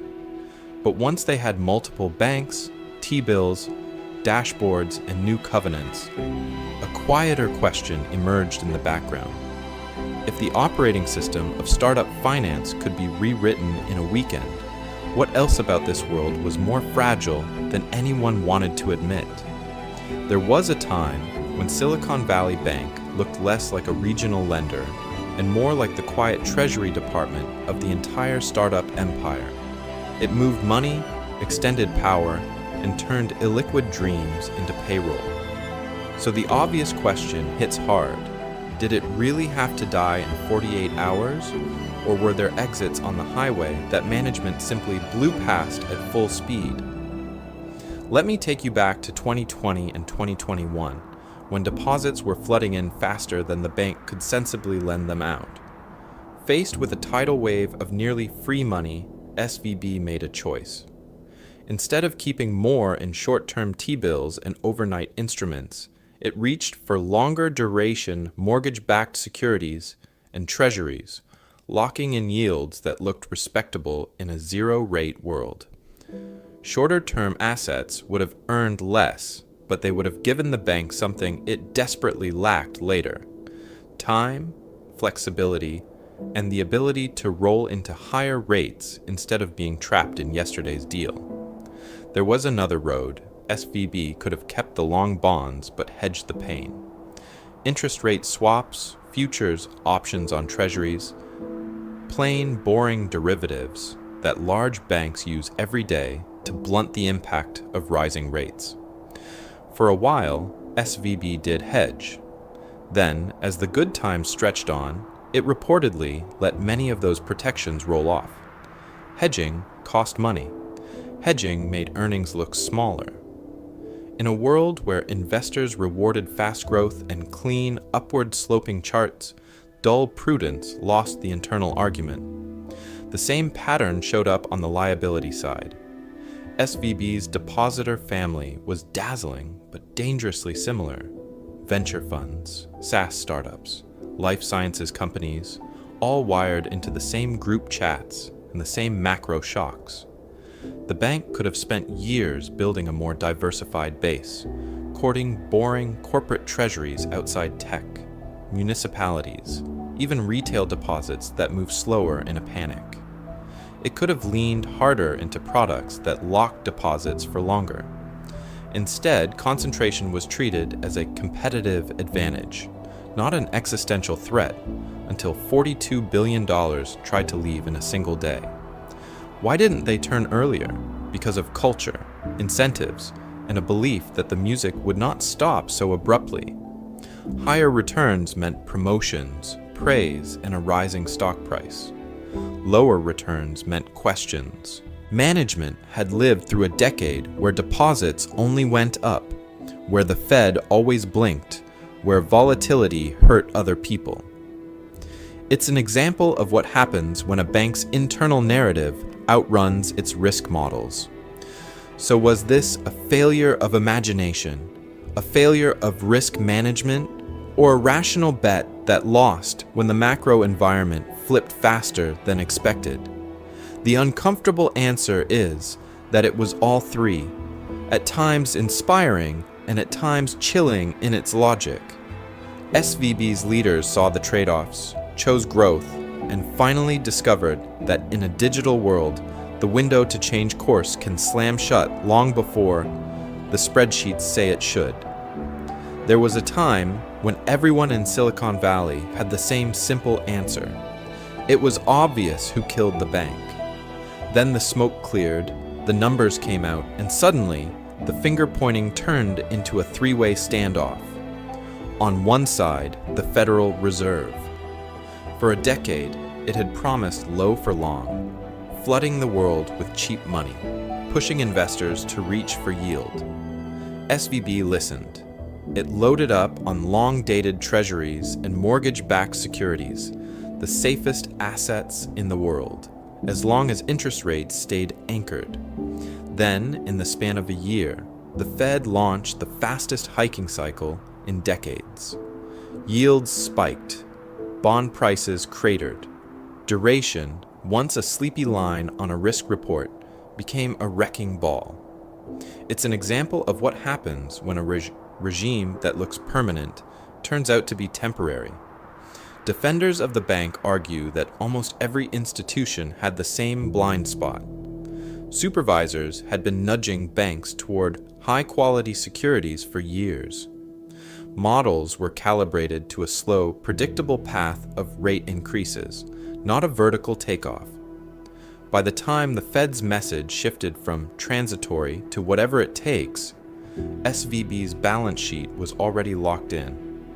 Unwinding those positions without lighting a flare over its own fragility would have been brutally hard. But blaming only the Fed skips the next accelerant: the depositors themselves. When Moody's downgrade warning leaked and SVB rushed out a clumsy capital raise, venture capital partners did what they always tell founders to do. They moved fast. Group chats lit up. Portfolio-wide emails went out. Pull your money, all of it, now. In 24 hours, clients tried to yank $42 billion, a record-breaking digital bank run coordinated at the speed of a push notification. The irony was sharp. The same ecosystem that had grown rich on network effects discovered how lethal those networks could be when pointed at their own bank. Yet even that panic had a precondition. SVB's management had built a life on concentration. Concentrated clients in one industry, concentrated deposits from a small circle of funds and founders, concentrated bets on long-duration assets with thin hedging. The board had limited deep risk management experience for a bank of that size. Interest rate hedges that once covered a large share of the portfolio were allowed to roll off. When deposits tripled between 2019 and 2021, leadership chose securities over safety valves, reinforcing an empire that looked efficient right up until it wasn't. So who bears the blame? The uncomfortable answer reappears. His story is one of shared responsibility, except this time the characters are a central bank, a tight-knit tech family, and executives chasing growth. Each acted rationally inside their own incentives. The Fed fought inflation. VCs protected portfolio companies. SVB's leaders chased yield and market share. Together, they produced a failure that felt sudden but was years in the making. Let me take you back to why this matters for you. Because understanding this web isn't about assigning moral guilt. It's about seeing how the same pattern of cheap money, herd behavior, and concentrated bets can quietly rebuild itself in other corners of finance and tech, long before anyone smells smoke again. There was a time when the panic looked like it might jump the tracks. SVB was gone, but the real question hanging over the market was simple and terrifying. Was this one reckless bank, or the first brick coming loose in the wall? Within hours, traders started hunting for anyone who looked even remotely similar. Mid-sized regional banks with lots of uninsured deposits, big bond portfolios, and not much pricing power suddenly found themselves in the crosshairs. Stock screens lit up with red. First Republic, PacWest, Western Alliance, Signature in New York. Names most people had barely heard spoken outside finance Twitter were now falling 40, 50, 60% in days. It wasn't a thoughtful debate. It was a stampede. Let me take you back to First Republic for a moment. Its story is one of quiet prestige banking, built on white glove service for wealthy coastal clients, heavy exposure to jumbo mortgages, and a deposit base that looked loyal on paper. Then SVB imploded. Those same high net worth families, founders, and funds who loved the perks suddenly loved treasuries more. Billions left within days. The bank survived the first hit only because a consortium of giants parked emergency deposits, like an IV drip, keeping the patient alive, while everyone checked the chart and whispered in the hallway. Signature Bank was different, but not that different. It had leaned into crypto clients, real estate, and concentrated commercial relationships. When confidence cracked, regulators didn't wait for a full run. They walked in over a weekend and shut it down. The similarities to SVB were uncomfortable. Large pools of uninsured money, narrow client bases, and business models that depended on the idea that sophisticated customers wouldn't all bolt at once. That idea suddenly looked quaint, but here's where the market started to sort, ruthlessly. Banks with millions of small insured retail accounts, paychecks flowing in, credit cards flowing out, looked dull and boring in the best possible way. Their stocks dipped, then stabilized. Meanwhile, any bank whose top depositors all knew each other, shared group chats, and had more than $250,000 in every account was treated like a ticking device. The line between community bank and WhatsApp bank became very real, very fast. Supervisors saw the same pattern. Behind the scenes, examiners demanded fresh liquidity plans, daily deposit data, updated stress scenarios that assumed social media speedruns instead of polite, slow-motion withdrawals. In some cases, they nudged healthier rivals to consider takeovers, pushed management teams to raise capital, or quietly signaled that certain balance sheets would not survive another weekend of headlines. It's an example of what happens when a system built for paper lines and branch lobbies collides with a world of instant wire transfers and viral fear. At times inspiring and at times chilling, the speed of the response showed that regulators could still improvise under pressure. But it also raised a darker possibility. If one mid-sized bank could vanish in 48 hours, and others could be pushed to the brink just by resemblance, what happens in the next downturn, when the fear isn't just about interest rates, but about credit losses, layoffs, and real economic pain? Because the real test of this new digital banking empire hasn't arrived yet. And when it does, the timeline from first rumor to full-blown crisis might make SVB's 48 hours feel slow.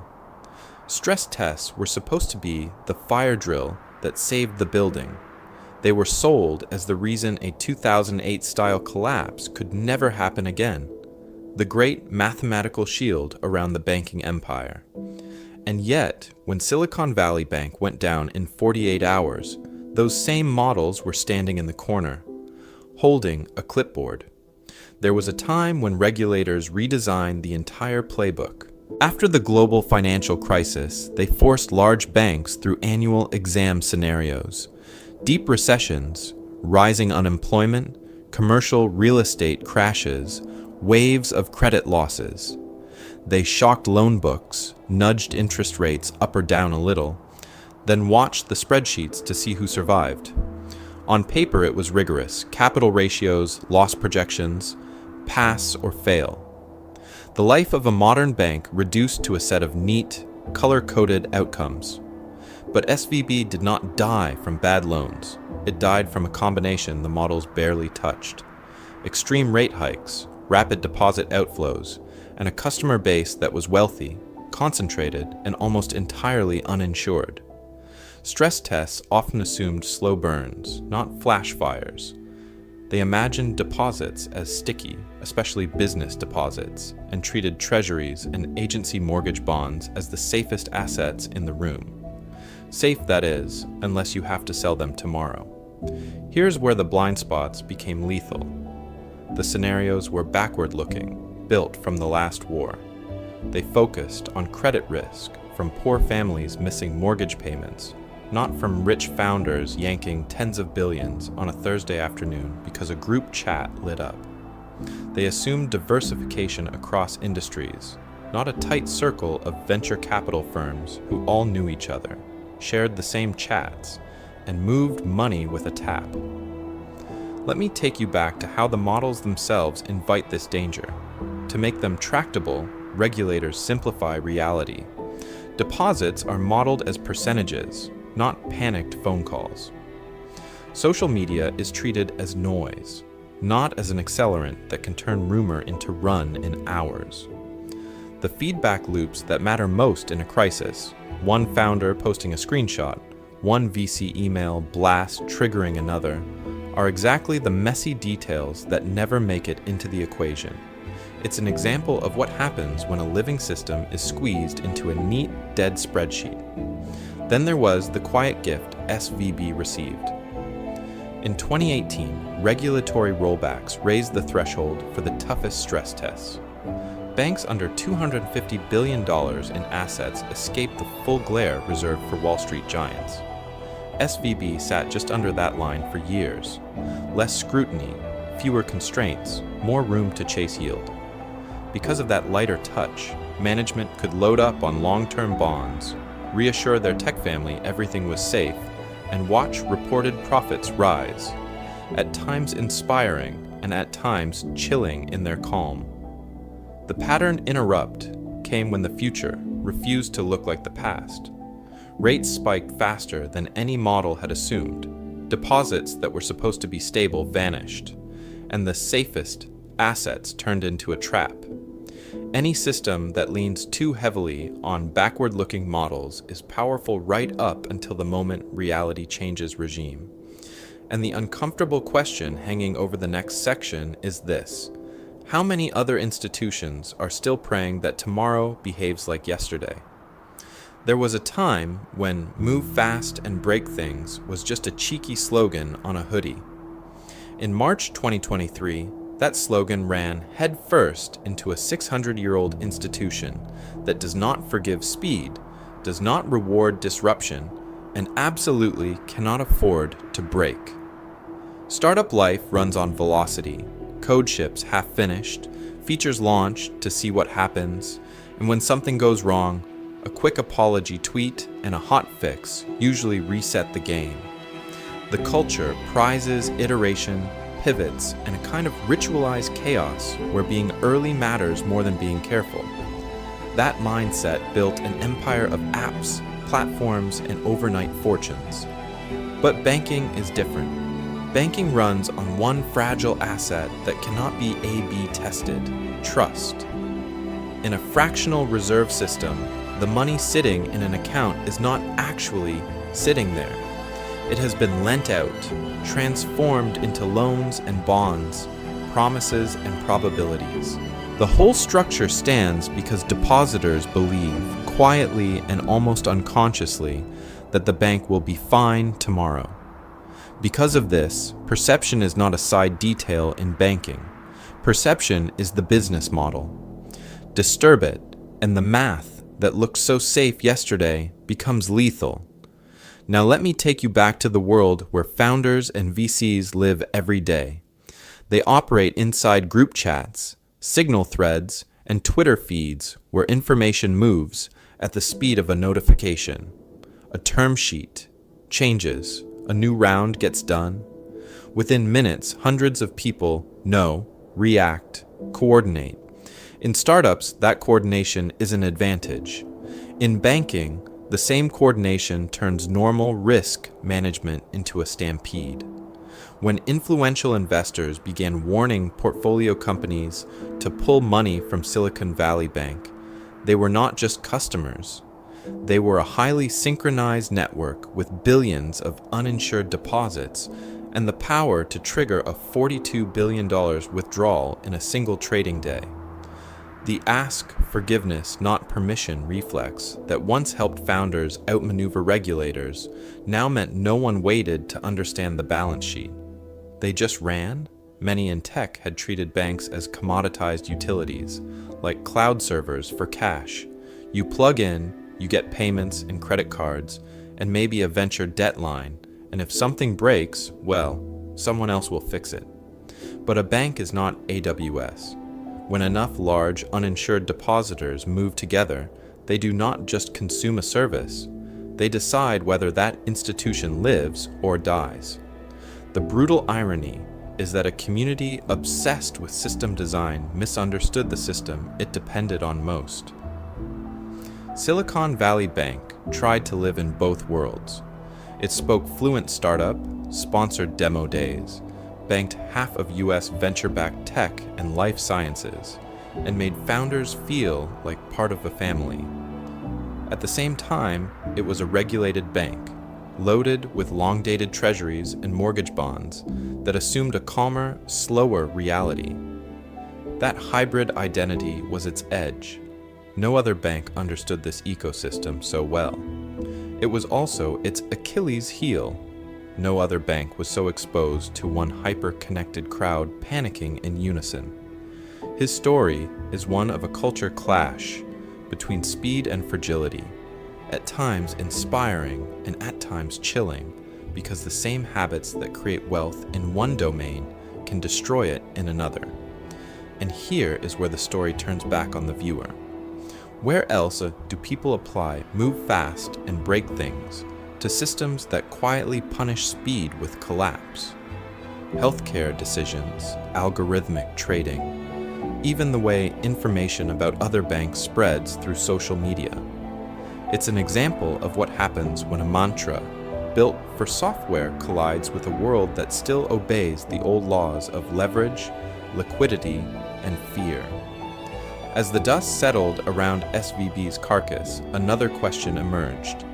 If one bank could be broken by a few taps on a phone, what happens when that same network turns its attention to the rest of the financial system? So let me take you back to one of those screens, on one of those mornings when that question stopped being theoretical. A founder wakes up in San Francisco to a dozen unread messages with the same 3 letters in them, SVB. He shrugs it off, makes coffee, opens the laptop, goes to log in, error, refresh, error, one more time, out of habit rather than hope. Now the page loads, but the numbers that usually define his company's life are gone, replaced by a gray banner and a line about regulators and receivership.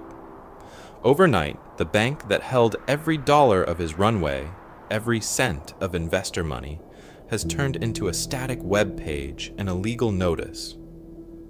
There was a time when founders feared competitors, market crashes, maybe a bad press cycle. Not the idea that payroll, health insurance, and rent for the entire team could vanish behind a 404. Yet that Friday, as SVB went from $200 billion in assets to a federal seizure in 48 hours, thousands of dashboards across the valley showed the same thing. Nothing moving, nothing leaving, nothing coming in. He opens the payroll spreadsheet. Next run, 4 days.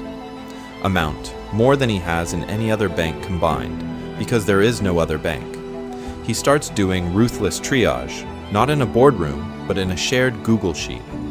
Who is a contractor? Who is an employee? Who gets paid now if partial wires go through? Who can wait without collapsing their own family finances? At the same time, Slack lights up with quiet panic disguised as politeness. Hey, just checking. With SVB in the news, are we okay for payroll? Investors start calling, then stop calling, then move everything to a single urgent email thread. Some say, don't worry, regulators will step in.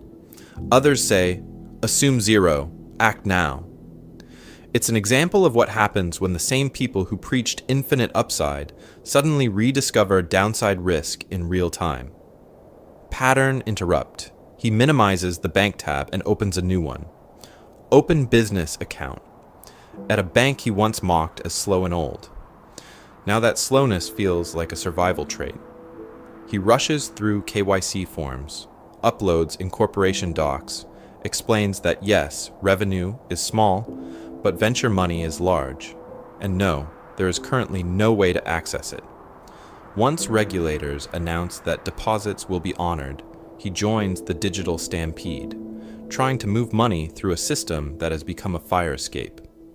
But for many founders, SVB was not just a place to park cash. It was wired into the empire they were building. API hooks and billing systems, automatic sweeps to money market funds, credit lines that backstopped corporate cards, covenants woven into venture debt. Pulling SVB out of that stack felt less like moving banks and more like emergency surgery on a patient who still had to keep working Monday morning. His story is one of those quiet, unglamorous crises that never make the pitch deck. Over that weekend, contingency planning stopped being a slide and became a checklist. 2 banks, not one. Shorter maturities, not just safe bonds. Written playbooks for payroll, not just faith that wires always clear. At times inspiring and at times chilling, the lesson was simple. Concentration is efficient until it suddenly isn't. When markets reopened, his company survived, bruised but alive. Yet something fundamental had shifted. The myth that the bank will always be there died that week, replaced by a colder question that would haunt founders, investors, and even regulators in the months ahead. If the safest part of the system can feel this fragile, what else is weaker than it looks? There was a time when boardrooms were treated like fortresses, quiet places where risk was tamed long before it ever reached the front page. Silicon Valley Bank's collapse blew a hole in that illusion. Behind the polished glass and neatly bound board packets, the people meant to guard this empire of deposits and treasury bonds were facing a problem they did not fully see or did not fully believe. On paper, SVB's board looked respectable. Former tech executives, venture capital partners, a few community leaders, some finance backgrounds, a retired CEO or two. It was a cross-section of the ecosystem the bank served, plugged into founders, investors, and local institutions. But buried in the criticism after the fall was a sharper question. How many of them had lived through a brutal interest rate shock, managed a balance sheet under fire, or run liquidity drills where the money disappears in hours, not months? Because in a modern bank, the risk committee is supposed to be the cockpit. That committee reviews dashboards on interest rate risk, concentration by sector, uninsured deposits, and worst-case stress tests. They see models showing what happens if rates jump 200 basis points, if deposits fall 10%, 20%, 30%. In theory, they challenge assumptions, demand hedges, slow growth when it starts to look reckless. In theory. Let me take you back to those years when deposits nearly tripled as venture money flooded in.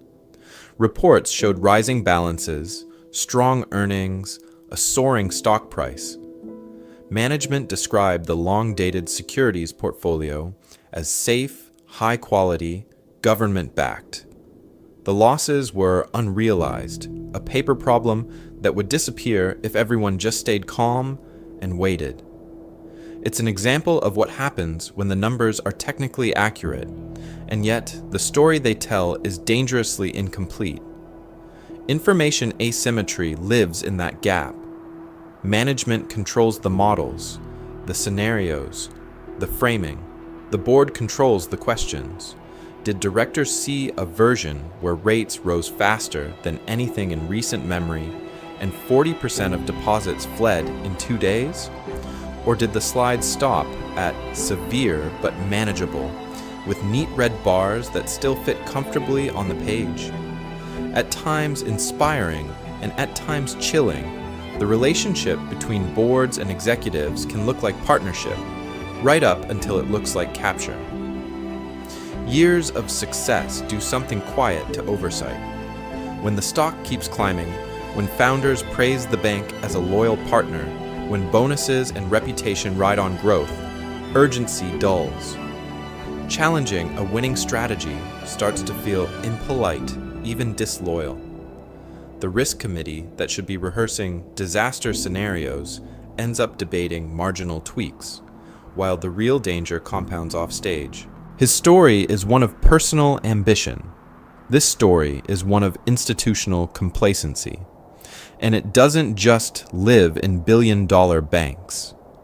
Smaller companies run boards that meet over coffee, rubber stamp plans, never dig into cash flow or concentration risk. Families treat budgets as optional, ignore what happens if a job disappears or a rate resets. Oversight becomes a formality instead of a safeguard. The lesson is uncomfortable. Governance only matters when it is willing to be unpleasant. The question is, what happens when a system built on polite consensus finally collides with panic, and when the people outside that boardroom decide to move faster than the people inside? There was a time when a bank run meant bodies in the street, men in overcoats, women clutching passbooks, a line curling around the block as tellers counted out cash until the vault went quiet. It was slow, visible, almost theatrical. Panic had to travel at the speed of rumor and shoe leather. Let me take you back to March 2023, because that picture is gone. The modern bank run happens on a screen, no lines, no shouting, no crowds. Just a push notification, a Slack ping, a message in a founder group chat that says, "Move your money. Now." One tap, two taps, and millions of dollars vanish from a balance sheet that still looks perfectly calm to anyone walking past the branch. SVB was the first bank to really feel what happens when coordination technology meets old-world banking assumptions.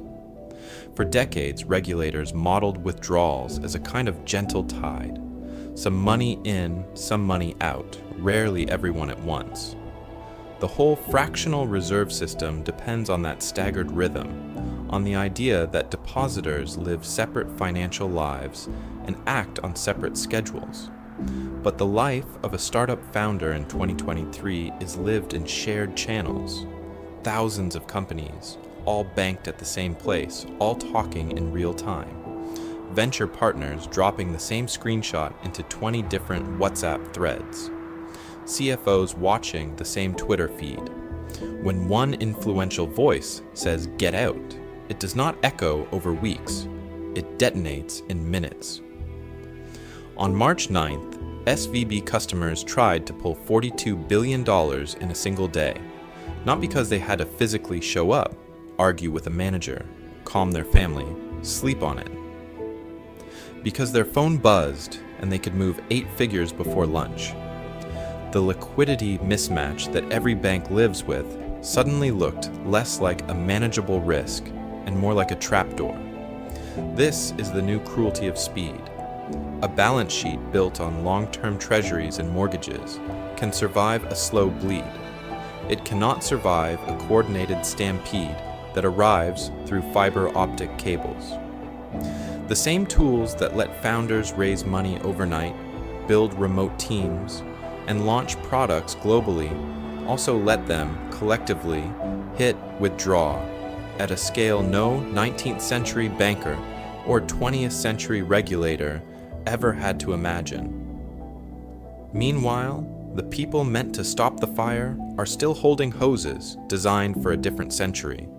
Supervisory reports filed quarterly, committees that meet monthly, emergency powers that require press releases, legal reviews, weekend calls. Digital panic moves at the speed of a meme. Official reassurance moves at the speed of a memo.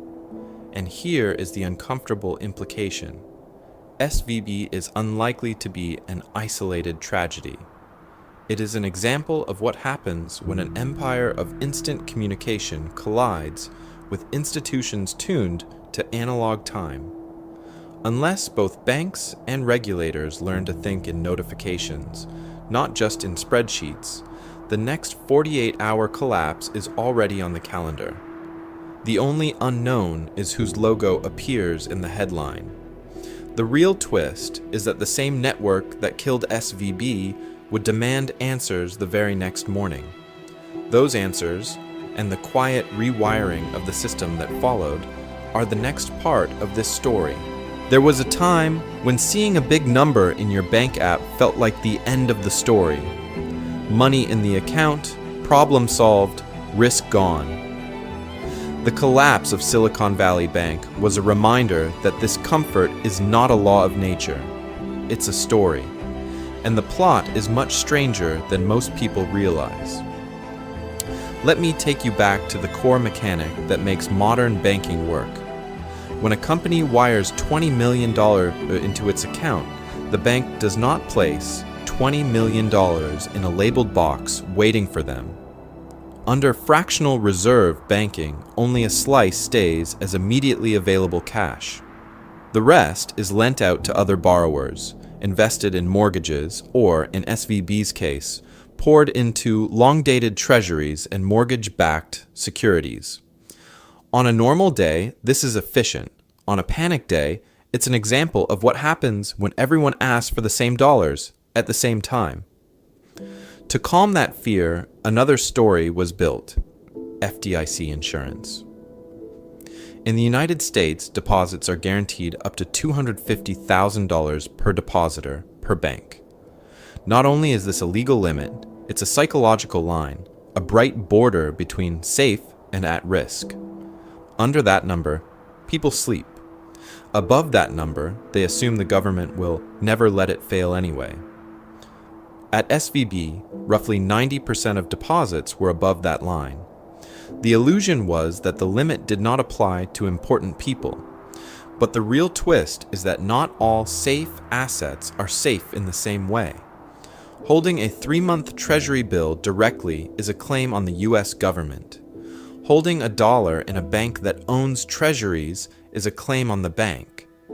Same underlying asset, different chain of promises. If the government misses a payment, the entire financial empire is in flames. If the bank mismanages interest rate risk, the treasuries can still be fine while the bank dies. SVB did not fail because treasuries defaulted. It failed while holding them.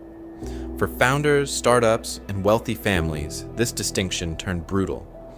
Payroll accounts with $8 million, $30 million, even $200 million sat in a single institution, far above FDIC limits, because spreading that money around is annoying and finance teams are busy. In legal reality, those depositors were unsecured creditors of SVB, lending to the bank for free. In emotional reality, they believed they were holding cash. Those two versions of reality finally collided in 48 hours. His story is one of credit and trust, but this part of the story belongs to you. How many of your own accounts live on government guarantees, and how many rely on the continued health of one private institution? The next section follows what regulators did to patch that gap for SVB. Before that, the question is whether you know where your own line of exposure really begins. There was a time when banking looked boring on purpose, safe, predictable, the kind of business that was supposed to help other people chase risk, not become the main character in a 48-hour death spiral. But underneath the marble lobbies and quiet conference rooms, the math was already pulling even careful executives toward the edge. Start with yield pressure. When interest rates sat near zero for years, banks were squeezed. They paid almost nothing on deposits, but they also earned almost nothing on new loans. Margins shrank. Shareholders still wanted growth. Analysts still wanted a story. So the search for a little more yield pushed banks toward longer duration bonds, mortgage securities, anything that promised a slightly higher return if they were willing to lock money up for longer. On a spreadsheet, that trade looked harmless. Safe assets, government guarantees, small extra yield. In real life, it meant betting the bank's future on interest rates never jumping too fast. Then came the competitive race. Banks do not compare themselves to some abstract idea of safety.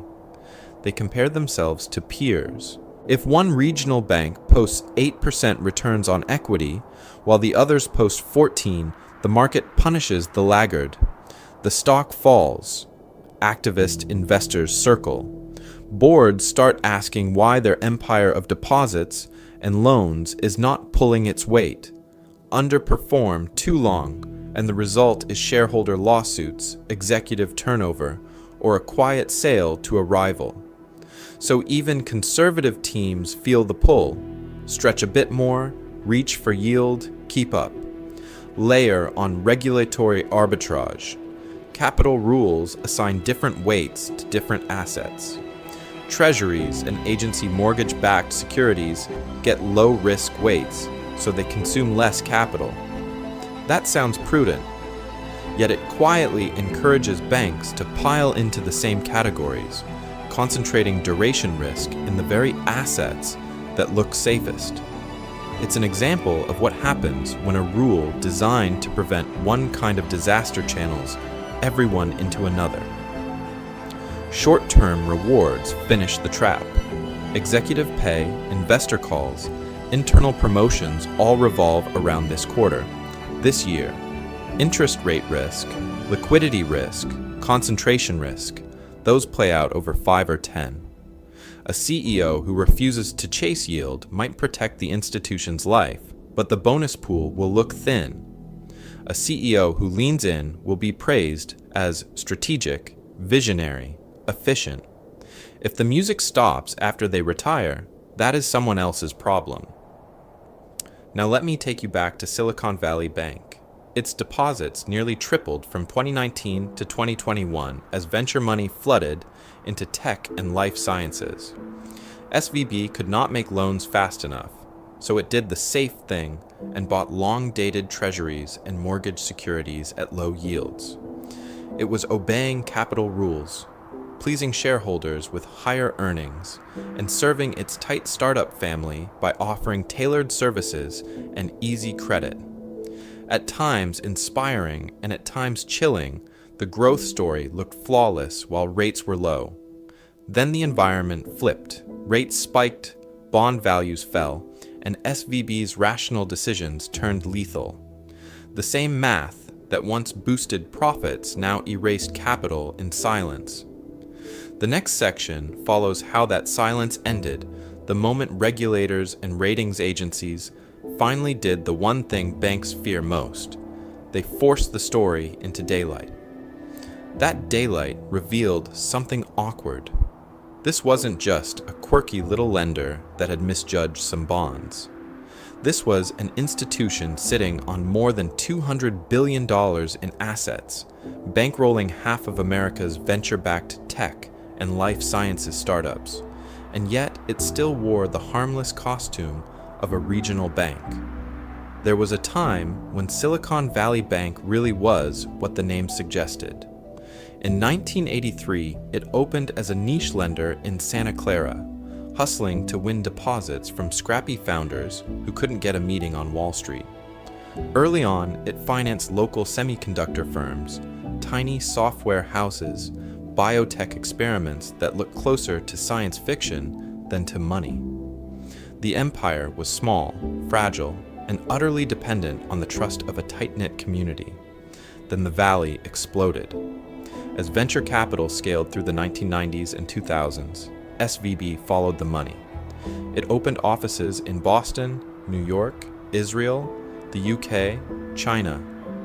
It built a life around the startup family, banking founders' personal accounts, lending against illiquid equity, wiring funds for venture firms, even hosting networking events that quietly reinforced who held the real power. By the early 2020s, this once local bank had become the default operating system for innovation finance. Yet on paper, regulators still saw something modest. For years, enhanced supervision in the US focused on simple-sized thresholds. $50 billion then, after 2018 rollbacks, $250 billion. Those lines decided who faced the most intense stress tests, liquidity rules, and living wills. SVB grew fast, but hovered below the harshest spotlight until very late, sitting in a gray zone where it looked too small to threaten the system and too specialized to bother with. It was an example of what happens when the rulers measure height, while the real danger is horizontal spread.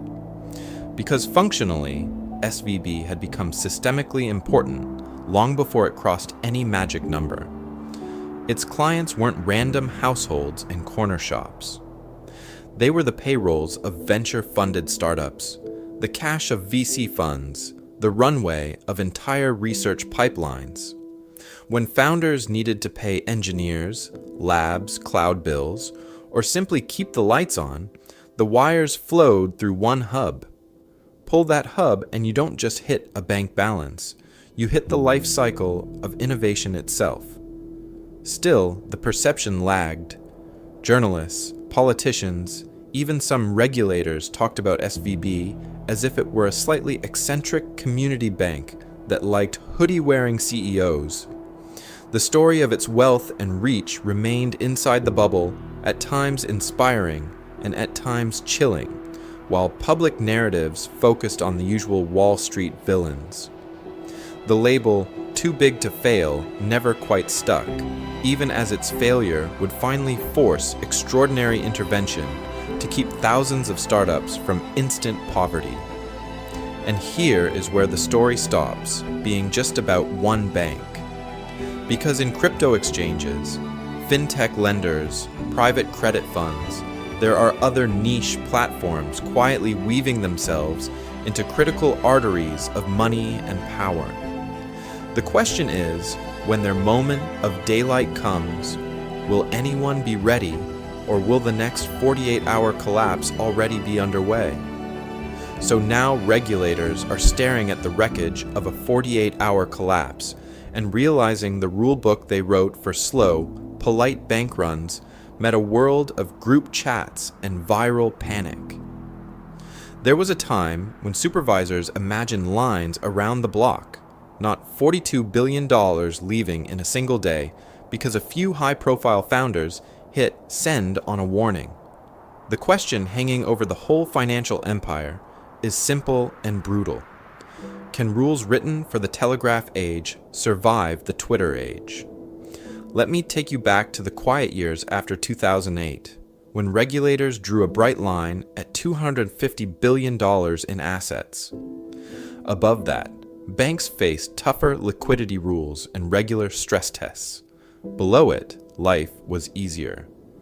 SVB sat just under that line for years, growing into the favorite bank for half of venture-backed tech and life sciences, while still wearing mid-sized clothes. Now, one camp wants to drag that threshold down, maybe to $100 billion or even $50 billion, pulling a whole new tier of regional lenders into the harsh light. That sounds neat on paper. In practice, it means more banks forced to hold thicker cushions of instantly available money, not just safe, long-term bonds that can melt when rates spike. Enhanced liquidity rules would push institutions with concentrated, uninsured deposits to sit on larger piles of cash, treasuries, or assets that can truly be sold in a panic without lighting their balance sheet on fire. It is an attempt to slow down a digital stampede with old-fashioned cash in the vault. But regulators are also rethinking the scenarios they use to test these defenses.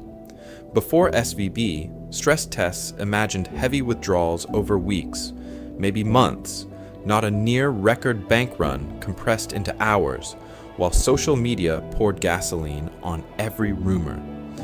Now there is talk of dynamic stress scenarios that model 20, 30, even 40% of deposits fleeing in a day, triggered by a handful of viral posts, a downgrade alert, and a venture capital Slack channel turning red.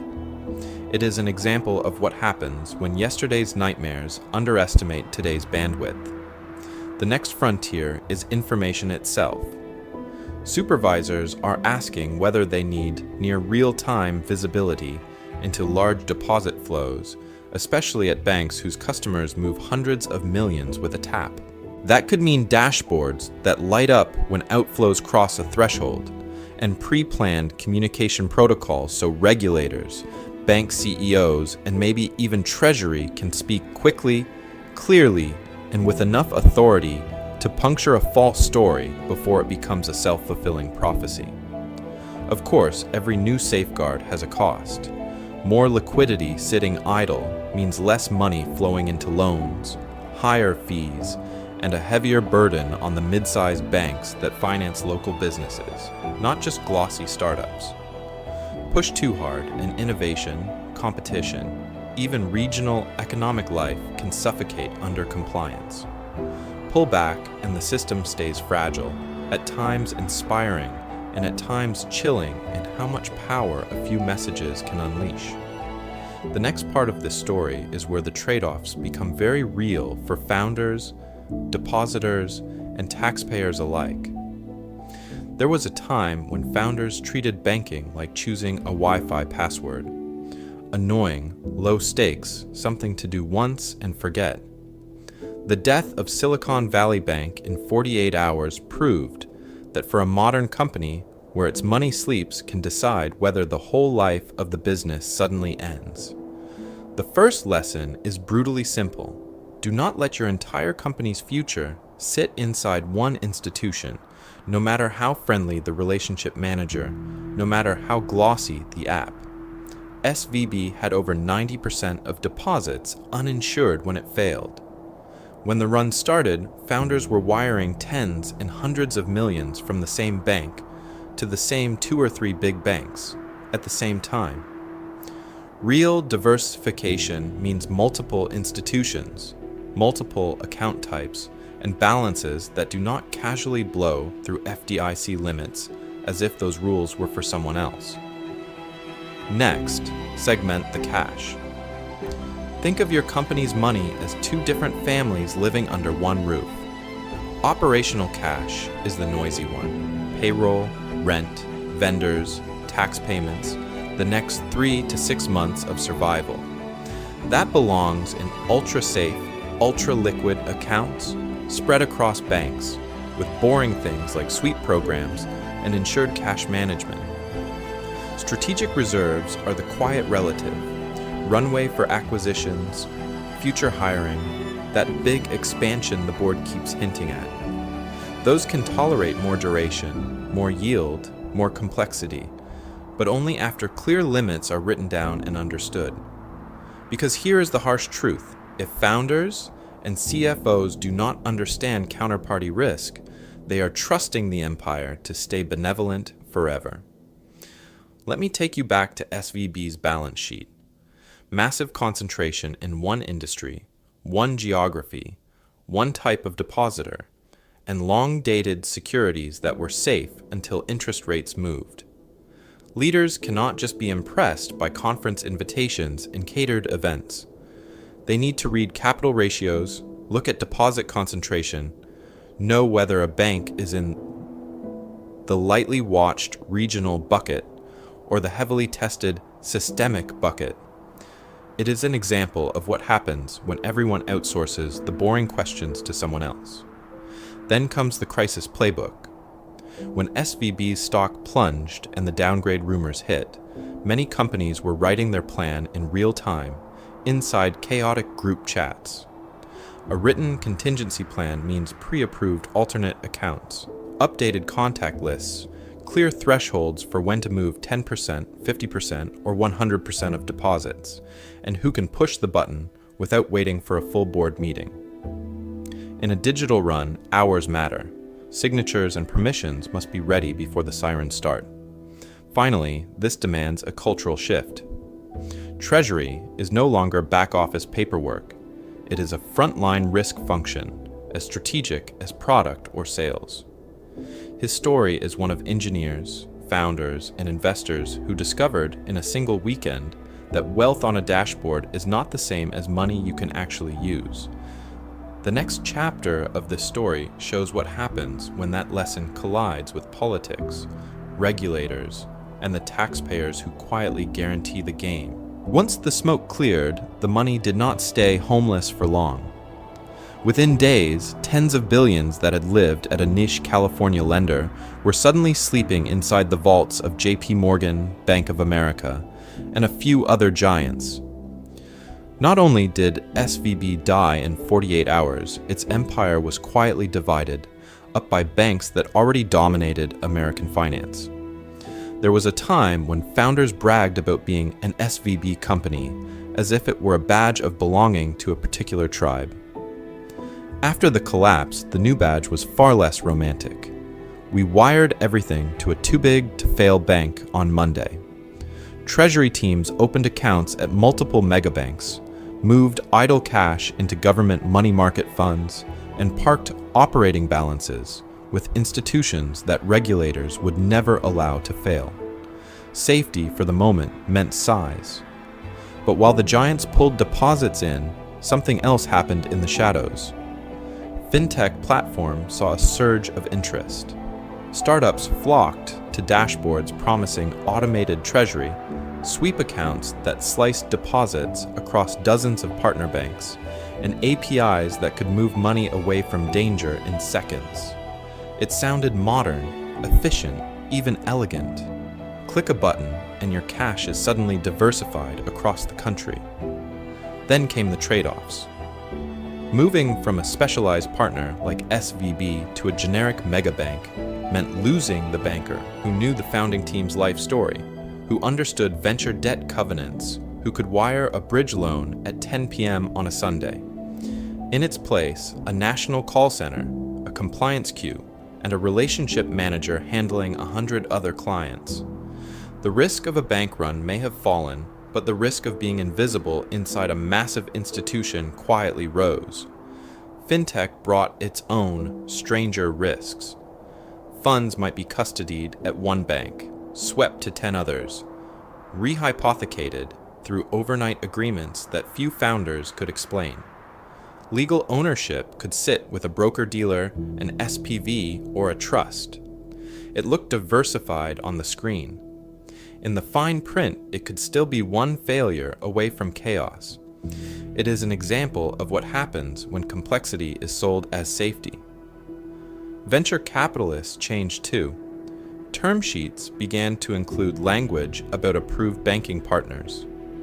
Partners held emergency webinars on Treasury Management 101, shared templates for multi-bank setups, and in some cases quietly steered founders toward in-house cash management vehicles. The same investors who once told founders to focus only on product and growth now quizzed them on FDIC limits and duration risk. Then a pattern interrupt. Some founders realized that all of this new architecture still depended on a simple question: who is actually holding the money? Behind the logos, the sweep programs, the promises of automation, the liability ultimately sat with a specific charter, a specific balance sheet, a specific regulator. His story is one of systems that pretend to remove human responsibility and then, in a crisis, throw it back on the individual. No bank, no platform, no VC can finally erase the need to understand where your company's cash sleeps at night. The next part of this story follows what happens when that personal responsibility collides with politics, guarantees, and a public that never agreed to be the backstop. So let me take you back to another panic, long before founders were wiring millions from a phone. There was a time when a bank run meant people in hats, not people in hoodies, sprinting to a marble lobby with withdrawal slips instead of refreshing a group chat. In 1907, the Knickerbocker Trust in New York lost a bet on a failed stock scheme. Rumors spread that its president had gambled away deposits. Lines formed, cash drained, and in a few days, one of the city's biggest institutions was finished. No social media, no high-frequency trading, just whispers, newspapers, and fear moving faster than any balance sheet could adjust. 2 decades later, the 1930s brought something even darker. Thousands of small banks failed as loans went bad, depositors panicked, and the government still had no FDIC insurance to calm the public. People watched their life savings vanish overnight. The Great Depression turned bank counters into battle lines between poverty and survival, and it taught a brutal lesson. When confidence dies, money follows. Fast forward to 2008. Lehman Brothers collapses after years of leverage, opaque derivatives, and a housing bubble that everyone claimed was safe until it wasn't. Overnight funding disappears, credit markets freeze, and suddenly the modern financial empire looks as fragile as those dusty banks from the 1930s. Different instruments, same terror. It's an example of what happens when complexity hides how thin the real capital cushion is. Underneath these eras, the same machinery hums. Banks borrow short and lend long. They use deposits that can flee tomorrow to buy assets that take years to pay back. They stack leverage on top of leverage, slice risks into neat models, and convince themselves that diversification, charts, and clever acronyms have tamed human panic. Then a rumor, a downgrade, or a missed payment hits, and that confidence, at times inspiring and at times chilling, snaps. SVB is the newest verse in that old song, but the instruments have changed. Instead of a stock corner, the trigger is interest rates crushing the value of long-term treasuries. Instead of farmers and shopkeepers, the depositors are venture funds and startups with tens or hundreds of millions in uninsured cash. Instead of a line around the block, $42 billion leaves in a single day through browser tabs and banking apps, coordinated in real time across Signal threads and Twitter feeds. What's unchanged is the core physics. A bank still holds a thin slice of equity underneath a mountain of promises. That life of the institution still depends on one fragile belief, that not everyone will ask for their money back at once. Technology can move information faster, move cash faster, even move blame faster, but it cannot make that basic structure invincible. Understanding these echoes isn't homework for historians, it's a survival skill. Because the next time a downgrade hits, a tweet goes viral, or a partner email warns to pull funds now, the question won't be whether the system is fragile. It will be who moves first, who freezes, and who quietly decides to light the match. Because when that match is lit, something deeper than balance sheets shows up. Greed, fear, and the stories people quietly tell themselves step out from behind the numbers, and suddenly, a $200 billion institution looks a lot like a mirror. There was a time when the danger at Silicon Valley Bank did not look dangerous at all. It looked prudent, safe, responsible. A pile of treasuries and mortgage bonds, the good assets, earning a little more yield than cash. Executives wanted smoother quarterly numbers, faster growth, a cleaner story for Wall Street. Depositors wanted just a bit more interest, a bit more convenience, one bank that understood their world. No one was trying to blow up the empire. They were just reaching for slightly better. That is how complacency works. Not with cartoon villains, but with smart people shaving the edges of risk, quarter after quarter, until the whole structure rests on assumptions that no one bothers to say out loud. Assumptions like, rates won't spike this fast, deposits won't leave this quickly, the Fed won't let a bank like this fail. It's an example of what happens when small, reasonable compromises line up in the same direction.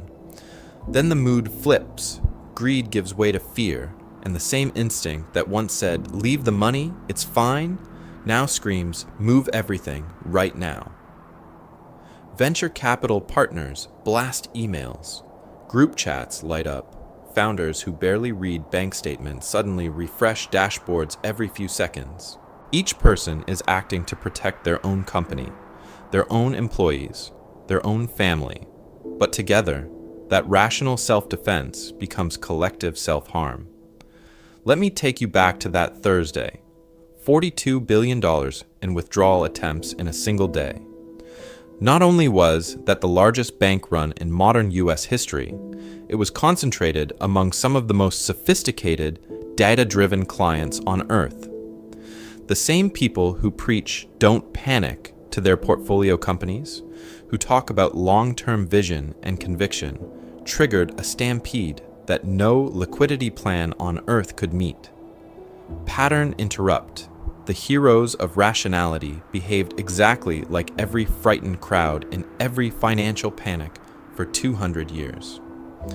Underneath both phases sits narrative, the story of a low-rate world that would last, the story that SVB was the safest place for innovation money, the story that, if anything went wrong, regulators would quietly make it go away.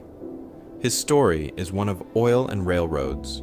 This story is one of term sheets and treasuries, but the mechanism is the same. People do not act on spreadsheets. They act on the stories those spreadsheets seem to confirm. So when the stories break, the empire looks less like a fortress and more like a stage set.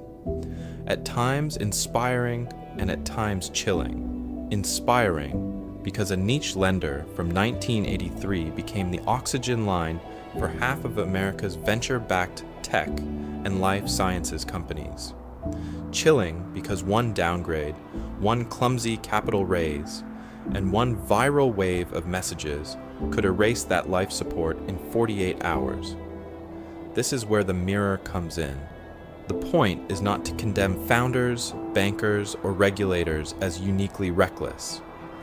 The point is to notice how much this collapse rhymes with everyday decisions. Chasing a slightly higher yield in a retirement account without asking what could go wrong.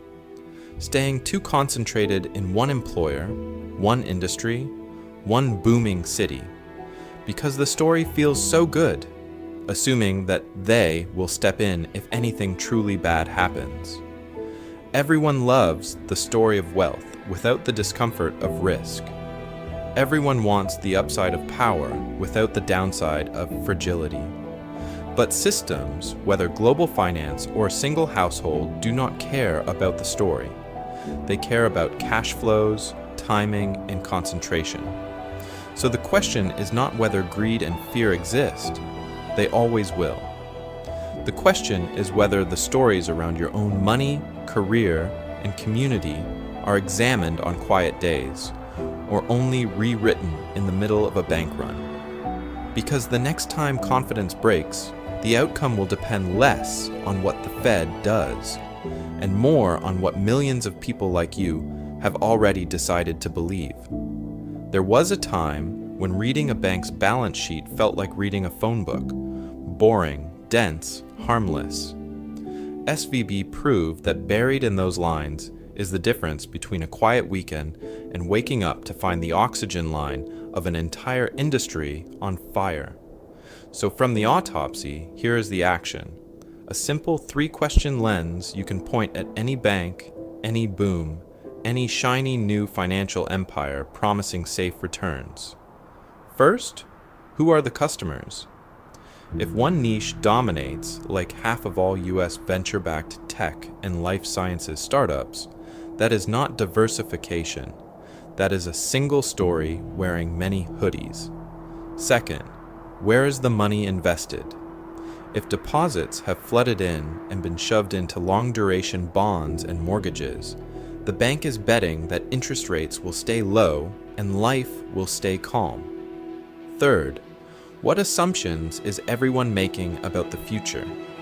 When the shared belief is that rates only go down, markets only go up, and deposits never leave. It is an example of what happens when optimism quietly turns into leverage. From those questions, the red flags almost circle themselves.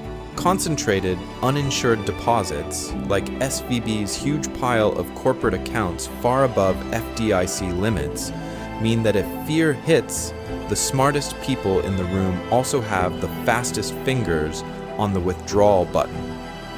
Heavy, long-duration assets mean that when rates rise, the bank's safe portfolio bleeds on paper, turning what looked like wealth into trapped losses.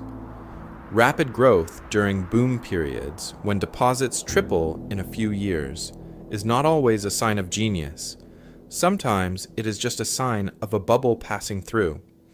And listen carefully for the most ominous signal of all: a dismissive attitude toward tail risks, the quiet confidence that our clients would never all leave at once. His story is one of risk managers who treated a 100-year flood like a myth, right up until it came through the front door. In a panic, information itself becomes dangerous. So the discipline is information hygiene. That means, in the middle of a social media bank run, weighting hard numbers over viral narratives. Balance sheet data, regulatory filings, capital ratios, official actions from the Fed, Treasury, and FDIC matter more than a forwarded screenshot from a group chat. There was a time when a Moody's downgrade or a capital raise filing moved slowly. Now they collide with rumors in real time. The challenge is to separate "the bank has a liquidity hole" from "someone influential is scared on Twitter." Both move markets, but only one is math. For individuals, the response cannot just be outrage at executives or regulators. It has to become muscle memory. Small, almost boring personal crisis drills.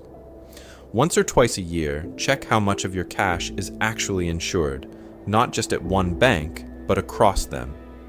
Confirm you have a backup account at a second institution, so you are not negotiating app passwords during a bank holiday. Review how many months of expenses you could access quickly if cards failed or transfers froze. These are the financial fire drills that feel paranoid on calm days and obvious the moment the alarm sounds. Because this is not about living in fear. It is about treating modern finance the way previous generations treated crowded theaters. You do not obsess over the exits every second, but you do notice where they are, and you do not wait for smoke to start looking. At times inspiring and at times chilling, the SVB collapse is a reminder that the system will keep innovating, regulators will keep reacting, and somewhere, the next weak link is already quietly forming. The question is whether, before the next 48-hour spiral, you have already decided where you will move, how fast, and on what evidence. Let me take you back to the moment when founders, VCs, and regulators all woke up on Monday and had to decide who would be saved, who would be sacrificed, and what story the world would be told about what had just happened. There was a time when Silicon Valley Bank was not a cautionary tale, but a quiet backbone. A niche lender born in 1983, hanging around the edges of tech, banking founders no one else understood, turning their strange equity and volatile cash flows into something that looked on paper like a normal business. Decade after decade it climbed, from a small regional player to the go-to institution for nearly half of US venture-backed tech and life sciences companies. It wired their first seed money, held their payroll, lent against their next round, and hosted the conferences where everyone drank the same coffee and told the same story about innovation, wealth, and inevitability. His story is one of a bank that grew up with the valley and then inhaled the same air for too long. Then the pandemic hit. Venture money exploded, IPOs and SPACs rained down, and deposits at SVB nearly tripled. Startups parked oceans of cash. The bank could not lend it out fast enough, so it reached for yield in the safest place it could imagine. Long-dated treasuries and mortgage bonds. Low risk on paper. High duration in reality. When rates were near zero, that looked prudent. When the Fed hiked at the fastest pace in decades, it turned into a slow, invisible fire. Let me take you back to the week the fire finally reached the surface. Moody's warned of a downgrade. Management rushed to raise capital and sell a chunk of those bonds at a loss to plug the hole. The announcement, meant to calm the market, landed in a hyper-connected community where VCs shared the same group chats, the same fears, the same instinct to be first out the door. In 24 hours, withdrawal requests hit $42 billion. By Friday morning, the bank that had spent 40 years building trust was seized in less than 48 hours. Underneath the drama, the mechanics were brutally simple. Duration risk on the asset side. Concentrated, mostly uninsured deposits on the liability side, and a digital nervous system that could transmit one screenshot, one tweet, one partner email to thousands of founders in seconds. No lines around the block, no shouting at tellers, just money vanishing at the speed of software. It's an example of what happens when 20th century risk management meets 21st century communication.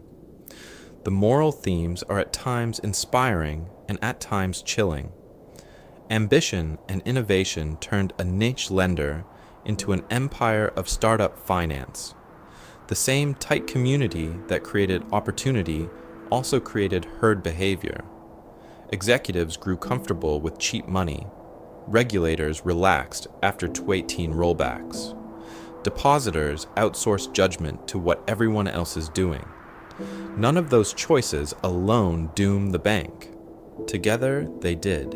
and the system, it came closer to the edge than most people like to admit. Over the weekend, regulators faced a choice: let uninsured depositors take losses and risk runs at other regional banks, or extend a sweeping backstop. The FDIC guaranteed calm markets, but it also deepened the sense that large pools of money live in a world where failure is painful, yet rarely final. That is where this story hands the power back to you. No individual founder, employee, or saver can control interest rate policy or bank regulation, but each person can decide how blindly to trust, how concentrated to be, how closely to watch the institutions holding their life savings. The next section will not promise safety. It will lay out how to live, build, and invest in a system where trust can evaporate in 48 hours, yet participation is no longer optional. Trust is no longer optional, but neither is blindness. A 48-hour collapse is terrifying in the headlines. It is much worse when the money trapped inside belongs to a family, a payroll, or a life's work. So first, know your exposure. Not in theory, on paper. One quiet evening, list every bank, every account, every balance. Checking, savings, brokerage cash, business accounts that temporary, 7-figure funding round sitting in one place because moving it felt annoying. Mark where you are under the insurance limit and where you are hanging over the edge. SVB's founders learned in real time what it means when 90% of deposits are uninsured. Many of them had never even asked. Next, understand your institutions. There was a time when reading a bank's annual report sounded like something only analysts did. Now it is self-defense. Look at how concentrated their deposit base is. Are they mostly startups, crypto firms, real estate developers, or a broad mix of boring families and small businesses? Check whether regulators label them systemically important, or whether, like Silicon Valley Bank, they sit just below the line where the toughest stress tests apply. When a bank's life depends on one niche, one region, or one rate environment, it is an example of what happens when comfort replaces curiosity. Then diversify smartly. Not in a panic, but with intent. Multiple banks in different regions. Some cash in treasury bills that mature in a few weeks or months. Money market funds that park cash in short-term government debt rather than chasing yield in opaque corners. Each move trades something away: convenience, a few basis points of interest, the illusion that one login equals safety. Rockefeller built an empire by concentrating ruthlessly. Depositors survive by refusing to. Plan your moves in advance. Decide now what would make you act.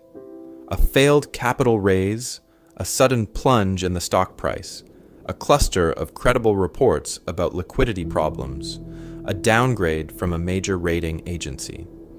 Write down the thresholds: how much you will keep at any one bank, how much you will sweep into treasuries, how fast you will move if certain signals flash red. In a 48-hour spiral, the difference between calm execution and frantic guessing is whether the decisions were made last year or last minute. And finally, a mindset shift. The goal is not to live in fear or to spend life refreshing bank tickers. The goal is to treat financial infrastructure with the same seriousness people already give to career moves, housing decisions, or choosing a school for their children. His story is one of control and concentration at a scale most people never touch. Your story is whether the next failure turns you into collateral damage, because the system will keep moving fast. The question is whether you move deliberately. The next section will follow that thread: how founders, investors, and ordinary savers can build, grow, and even chase wealth in a world where the plumbing itself can fail overnight. There was a time when a $200 billion bank felt unshakable, as permanent as the glass towers it helped finance. Then, in 48 hours, Silicon Valley Bank went from the favorite lender of an entire tech empire to a line item on a federal seizure press release. That image should stay with you, not as a meme, but as a warning about how quickly the ground under your money can move. Because SVB's life is not just a story about interest rates and bad bond bets. It is an example of what happens when comfort hardens into assumption, when founders, investors, and even regulators convince themselves that deposits will always flow in, that group chats will always be calm, that the safe assets in the portfolio will always behave. Then one downgrade hits, one capital raise spooks the market, one day sees $42 billion, try to leave at once, and the illusion of safety disappears in a weekend. So here is the challenge. In the next 24 hours, take one action that makes your own financial life less fragile. Look up exactly how much of your cash is covered by FDIC insurance and how much is hanging in the air. Open a backup account at a second bank so that payroll, rent, or family savings don't depend on a single login page staying green. If you run a company, sketch out your cash flows on one page. What comes in, what must go out, and what happens if the main account freezes for a week. It is not glamorous. It is survival. Because this story is not finished. Interest rates are still moving. Tech cycles are still turning from euphoria to drought and back again. Regulators are still arguing over how a bank that concentrated uninsured deposits from the same industry, in the same region, with the same herd behavior, slipped through stress tests that were supposed to catch exactly that.